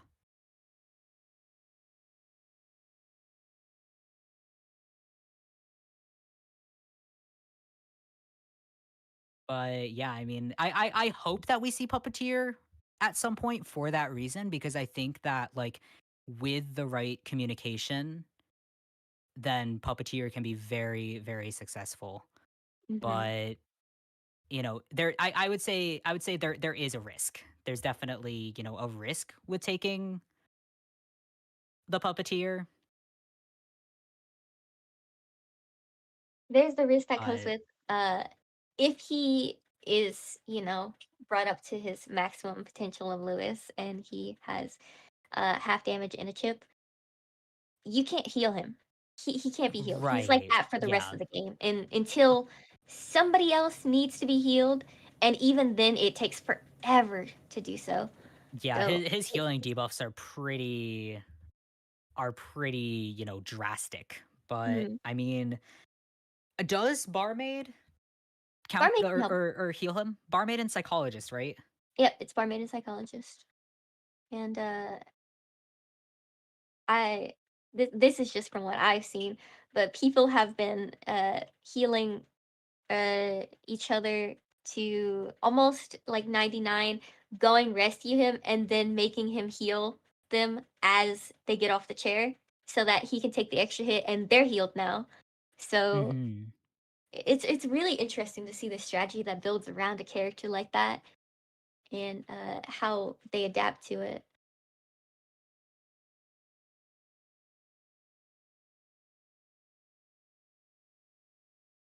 Other than Puppeteer, of course, and of course, the Gamekeeper, that the monkey's paw definitely did curl for you. For what other characters would you like to see in this tournament, Bones? Not to be controversial, but I would love to see a lizard. I should have known. I would love to see a lizard, as long as it's not a random lizard pick. But personally, I mean, I think that lizard could definitely succeed here on Ever Sleeping. Hmm. Um, there's a lot of, I don't know if some of my friends are still in the chat, but I mean, I've definitely pulled off some pretty crazy things, being able to jump into the center house, being able to jump inside the windows. Hmm. That's any map with with levels is very, very good for Lizard. Not so much Moonlit, because there is kind of the center of the map to contend with, but Leo's memory is very strong for Lizard. Ever Sleeping Town is very strong for Lizard. Chinatown is very strong for Lizard. I would support a Lizard pick on this map. It does come with a lot of risk. He doesn't have the best kit, especially in early game. It takes a lot of, kind of precision to really work with a Lizard. Hmm. But yeah, I mean, I would love to see a Hunter Lizard pick coming out here. I'm glad to finally see other people on board with my lizarding. I have been advocating for lizard for years. I have played him since I think I started in, like, yeah, November 2020 was when I started playing lizard, and I've been grinding um ever since then. I had an A badge for a while. I haven't, like, maintained it because I'm busy, but, like, Yeah, I mean, I the recent rework was less of a buff and more of a, quality of life improvement, I would say. Mhm. Um, there's definitely been, talks of Lizard being like meta because of his map control potential at max presence. I would say maybe not. Maybe not like a hard meta pick, but I mean, there's a lot of versatility that you can get out of a Lizard. That's my lizard spiel, which I said that I wasn't going to do. But I ended up doing. But yeah, like exactly. Lizard made sense release in the chat here. I feel like that's the thing with Lizard 2 is that everybody who plays him has been like, legacy playing. Like the leaderboards are very, very consistent for the Lizard. He has some very devoted followers as that I've heard of. He really his fan base is as as small compared to other hunters. It's not that's not an insult. It's it's very admirable that they're all so devoted to him. Hmm. Well, I mean, I feel like at a certain point it becomes a labor of love.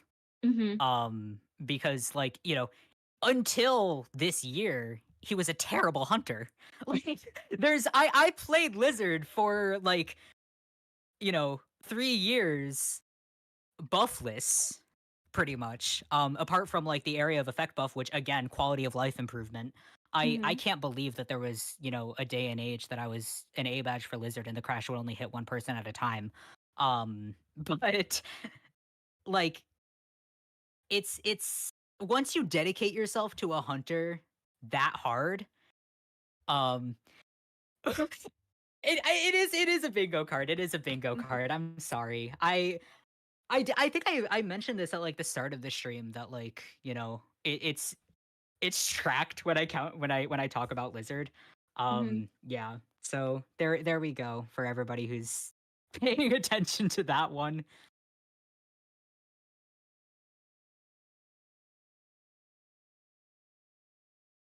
But yeah, I mean, I for other hunters that I'd like to see, Hermit's a risk. Hermit's a definitive risk, but Eversleeping's not a bad map for Hermit. And I do enjoy seeing a good Hermit. Now Hermit is directly countered by 4-man VC. That's kind of the biggest Hermit counter that exists. So Mhm. bringing Hermit into a tournament can be very, very risky. But we have seen we've seen the strength of survivor communication, but we've also seen survivor communication break down in some pretty catastrophic ways over the course of these last few rounds. So, you know, anything can happen with, if you bring out a hunter that really relies on that team communication and that team coordination.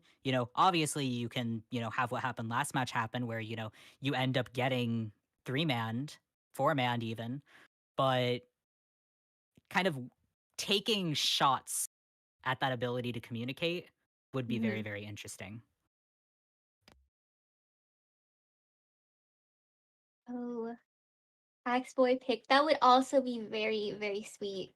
I do enjoy Robbie gameplay. I think he's so fun and so interesting to watch just to see like how the thought process of you know when you're gonna use your little restful road, when you're gonna put your trees down, when you're gonna take the shot and try to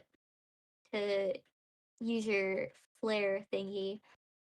um I come from an age where Robbie's soul would come to him, but it would also shoot out of him as well.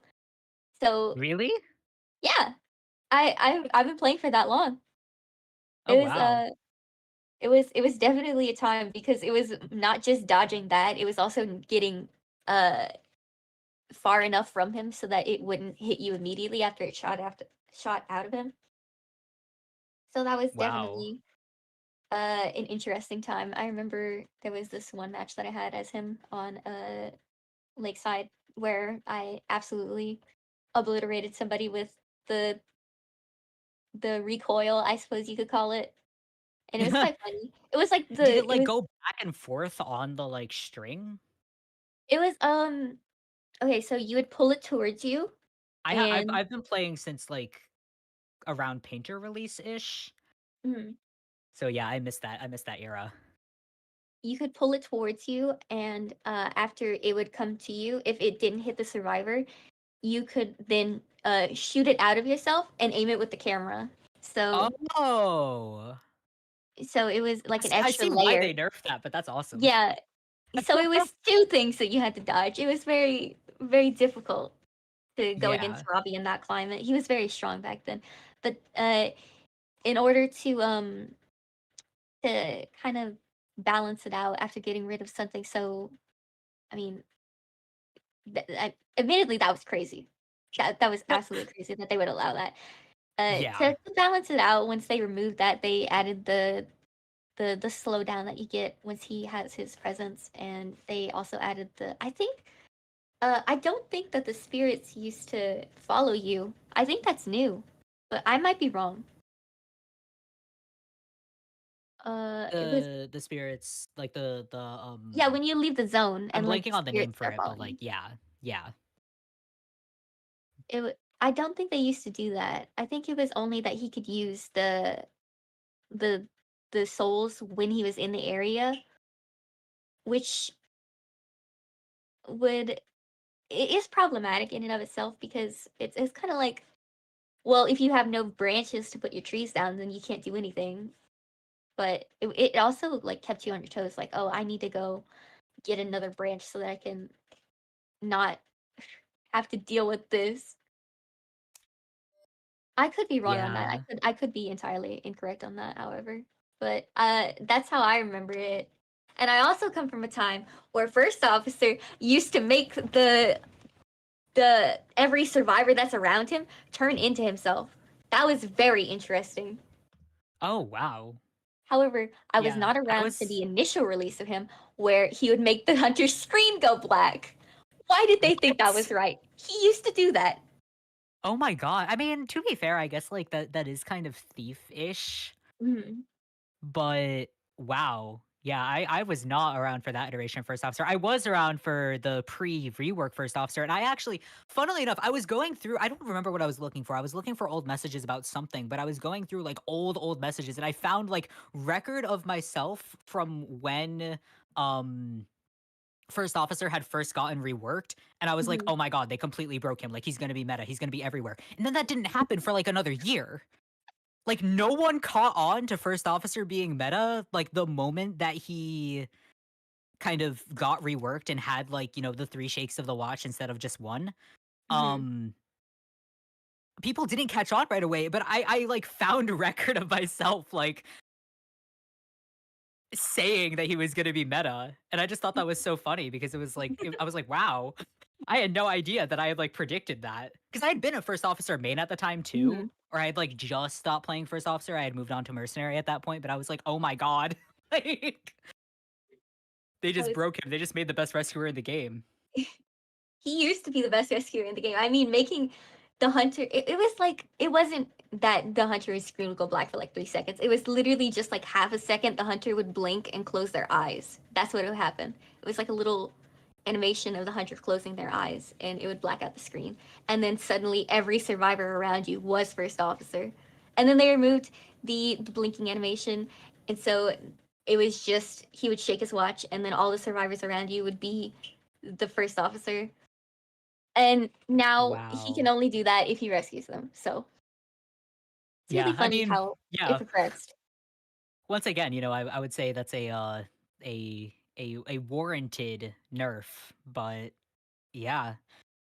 I love game evolution. But yeah, heading into second half here of round 3, we're going to have once again our global bands back up on the screen for you all. We've got Priestess, Coordinator, Forward, and Psychologist off the table for this round. We will not be seeing them for better or for worse.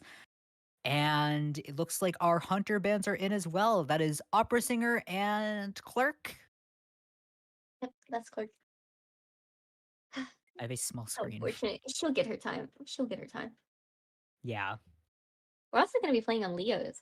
No, that's not Leo's. That's Arms Factory. That's what it is. Are we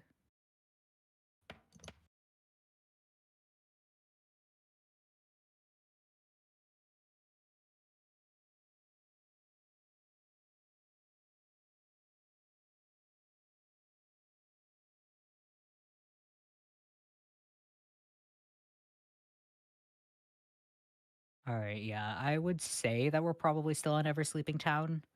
Um, but They were talking about a map change, so I'm not too sure if they're actually going to. Oh, it seems like we are going to be on Every Sleeping Sound, thankfully. okay, yeah.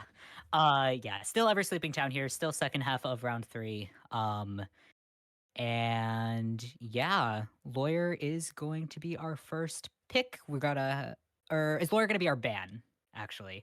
I'm gonna assume that this is Lawyer ban, and that we've got Toy Merchant also up on the ban screen.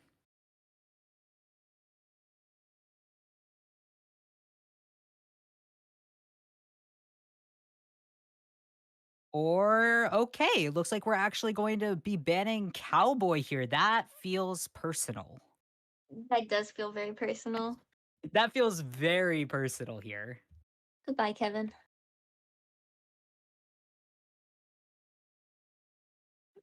It seems that everything's in order, so we will be seeing a lawyer, and we also will be seeing a female dancer. Okay, female, let's see how you dance. Wha- It's my Yeah, favorite I thing mean, to say. personally, I am very excited to see the dancer coming out here, especially on Ever Sleeping Town. Um, yeah, just such a strong kiter. She can place, 3 boxes in the center of the map. You're set. You're done.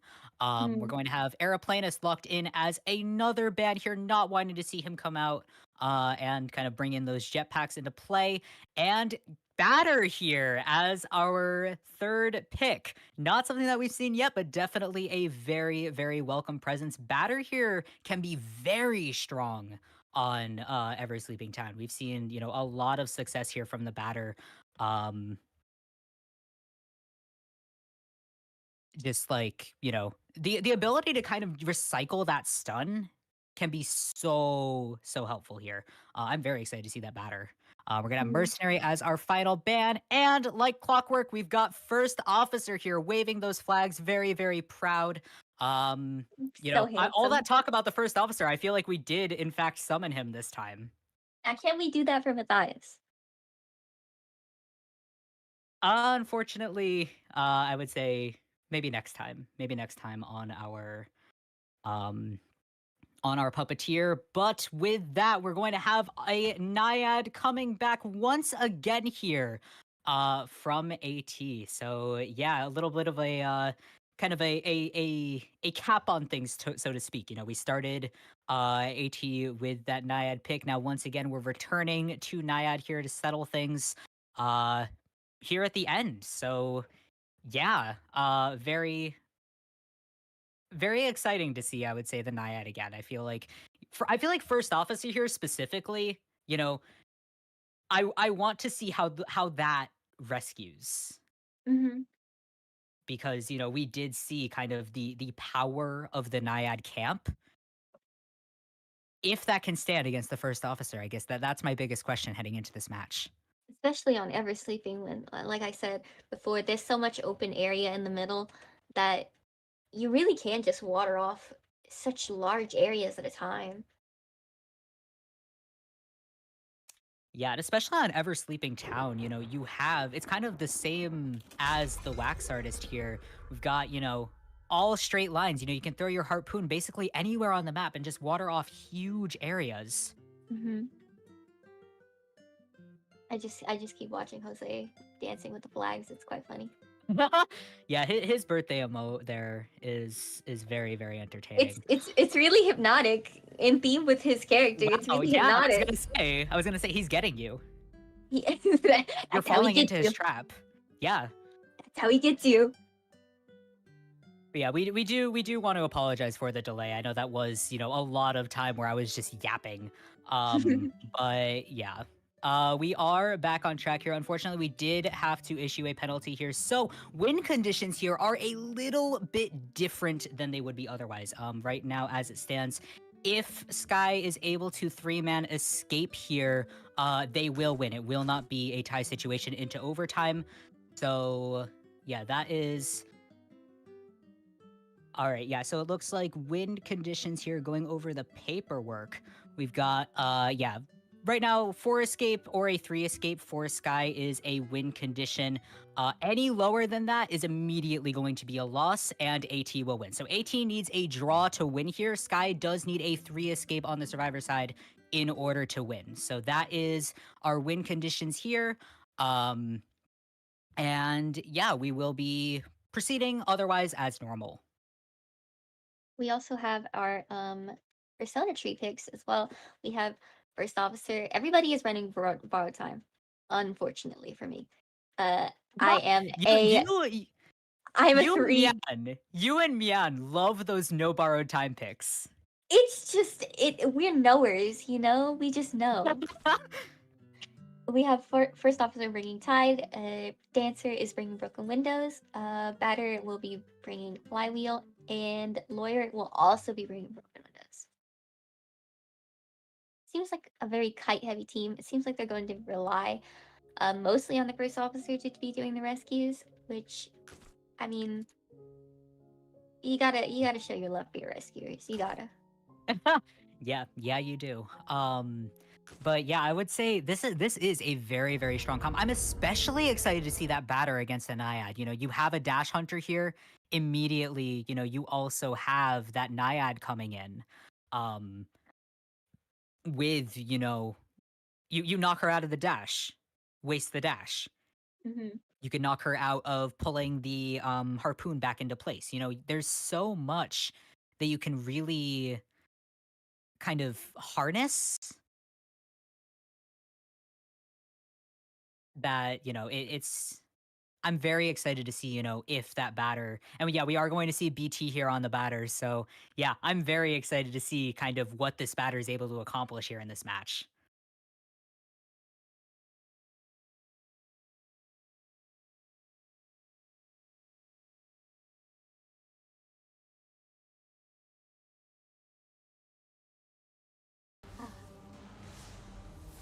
Sorry, I was just Go ahead. looking at Light Yagami for a second there. Yeah, you're good. Heading into the match, though, yeah, it looks like we're going to have first officer in the middle here, kind of acting as bait. We've got batter over at the fake gate. Dancer over in the center house here, definitely ready to set up those boxes for some support. And we've got Lawyer up near the graveyard, not wanting to be chased right away, definitely wants to focus on that decoding.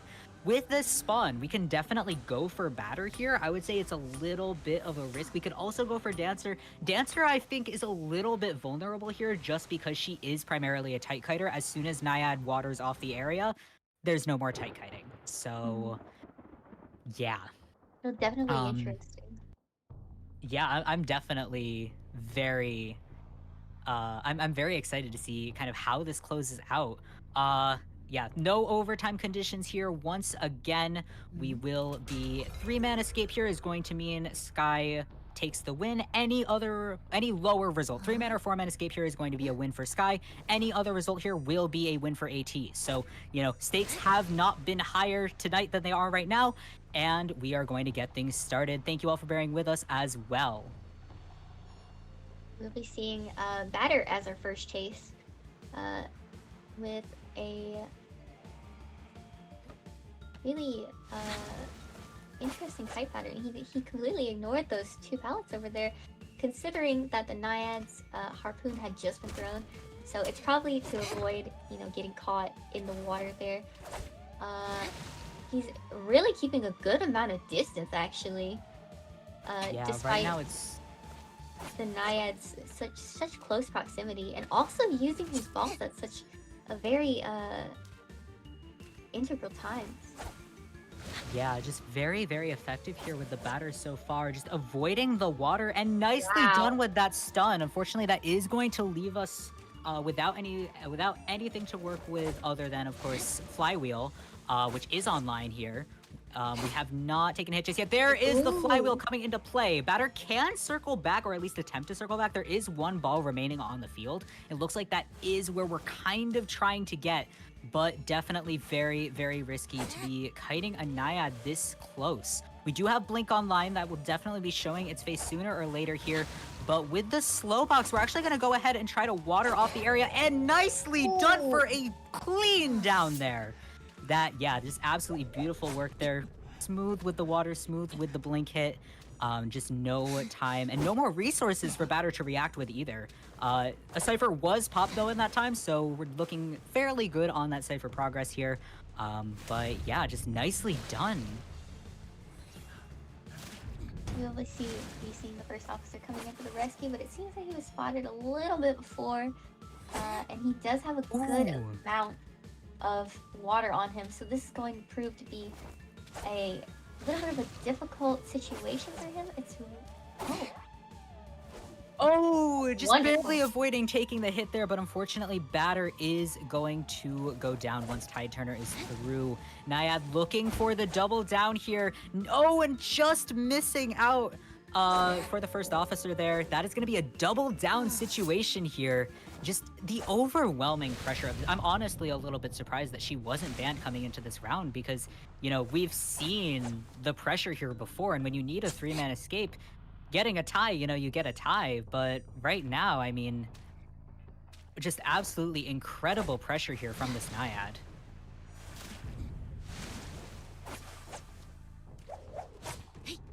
Yeah, Batter is going to see a second chair here. No other survivors on the team have Tide Turners, so a little bit unfortunate there in terms of wasting time. Yeah, with no kind of harassment to come through. Batter has already used up all of his resources. But we are going to see 2 Cyphers remaining here. First officer is back up. They can turn this around if they continue to push, you know, kind of similarly to what we saw before. But Lawyer coming in possibly for the rescue is keeping his distance here. But it does look like they may be selling Batter. Now, it's not, you know, they are in a position where they can do that here. It's, you know, not very safe to rescue, as has been, you know, kind of reinforced. But, of course, Lawyer is going to take this chase, and with a beautiful water down, that is going to be very... Oh! Oh, no! Just a little bit late on the pop there. A little bit of a miscommunication, it seems, but it's not over till it's over. Yeah, I mean, I would say in this situation here, definitely popping the Cypher as soon as possible was needed, but it is, you know, not having Tide Turner here is really, you know, that having Tide Turner here really could have been make or break. Not having Tide Turner, they can definitely still try to push this for a 3-man escape, but it's gonna be very, very close if they decide to do that.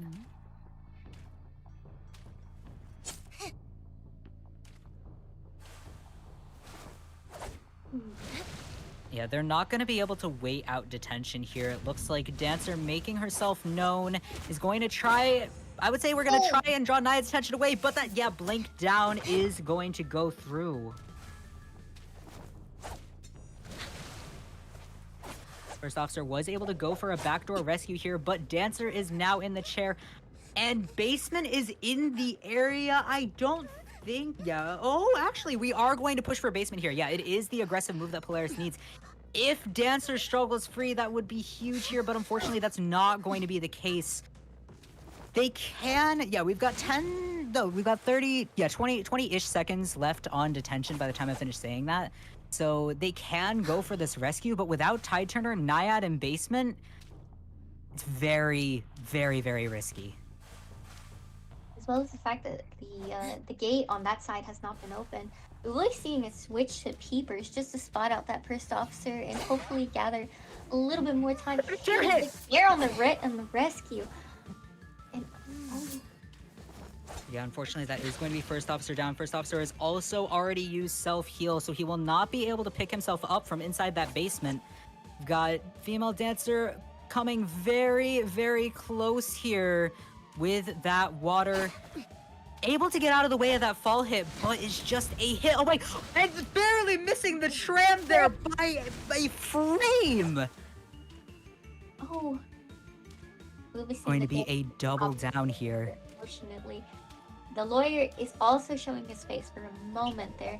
He has a pocket watch, but it's, again, it's Basement. It's probably not a great idea to want to rescue from this, especially since it's Naiad. It's a lot of pressure on these survivors right now.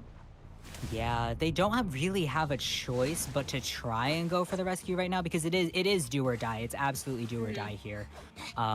But yeah, with just the pressure that Naiad has over the map, I don't know if they're going to be able to make this happen. But yeah, forcing Dancer out like that is going to get her caught in Naiad's hitbox. Lawyer is still in the area, but not being able to heal up here, not being able to kind of reset and regroup. Just Naiad taking advantage of the fact that these survivors are so desperate for that 3-man escape.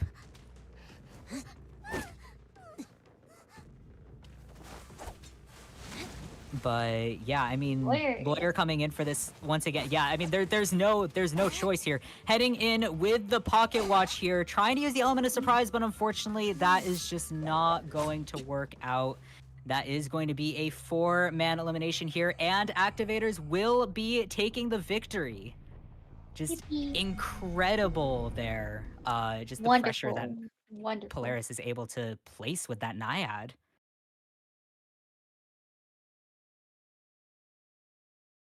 But yeah, that is going to be it for day one of LO League. And yeah, with activators on I would say that is a decisive victory. Um, just coming in the end there with that Naiad. And it's not often that you see, a Naiad that is that powerful, but it's reminiscent of, kind of the Naiad gameplay that we have been seeing in Koa. We've been seeing, the top team right now, TE, has been utilizing the Naiad. So I don't know, maybe we're on a bit of a Naiad resurgence here in the meta. But yeah, just, congratulations as always to both teams for just putting on such an incredible performance here. I mean, yeah, just absolutely incredible matches to watch here. And just, setting the tone for the rest of the tournament. We've got a ton of matches lined up for the weekend here.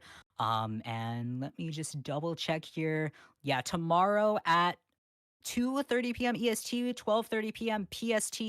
So a half hour before afternoon rank ends, we will be back here with PYX versus CNCE. And you can see, yeah, it looks like Mima and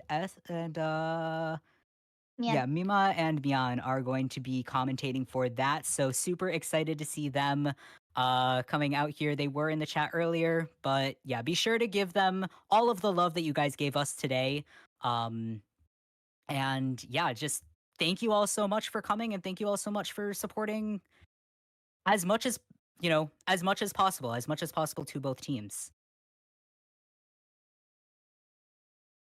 But yeah, Bugs, anything you want to say before we close off? I'm very sad that I didn't get to see my baby boo. There's always another day for Patient to come out. There I, w- I always would I is. would be surprised if we don't see a Patient over the course of this tournament. He was mentioned, however. He was mentioned. He In was bans, of mentioned. course, but patient mention. We take what we can.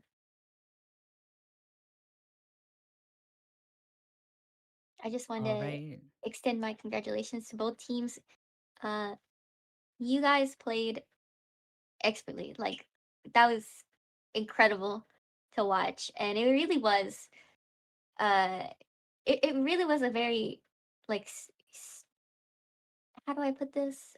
Uh, stiff matchup. Hence, It was hence really, yeah. competition.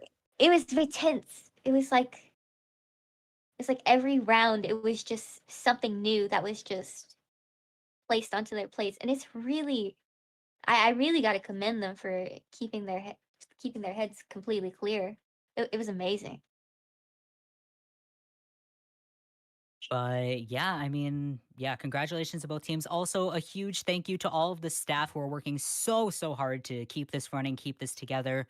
Um, yeah, and just yeah, everybody who has a part in this, thank you all so much. This tournament could not happen, without everybody working so hard. So yeah, um, I believe that is all from me. You can see me again the next time I am commentating is on Sunday. I'm going to be commentating at 4 p.m. EST, so a couple hours before this started. I will be back, and that will be for Fusion versus vice versa. So a very exciting match on that front. And Bugs, when's the next time we're going to be able to see you?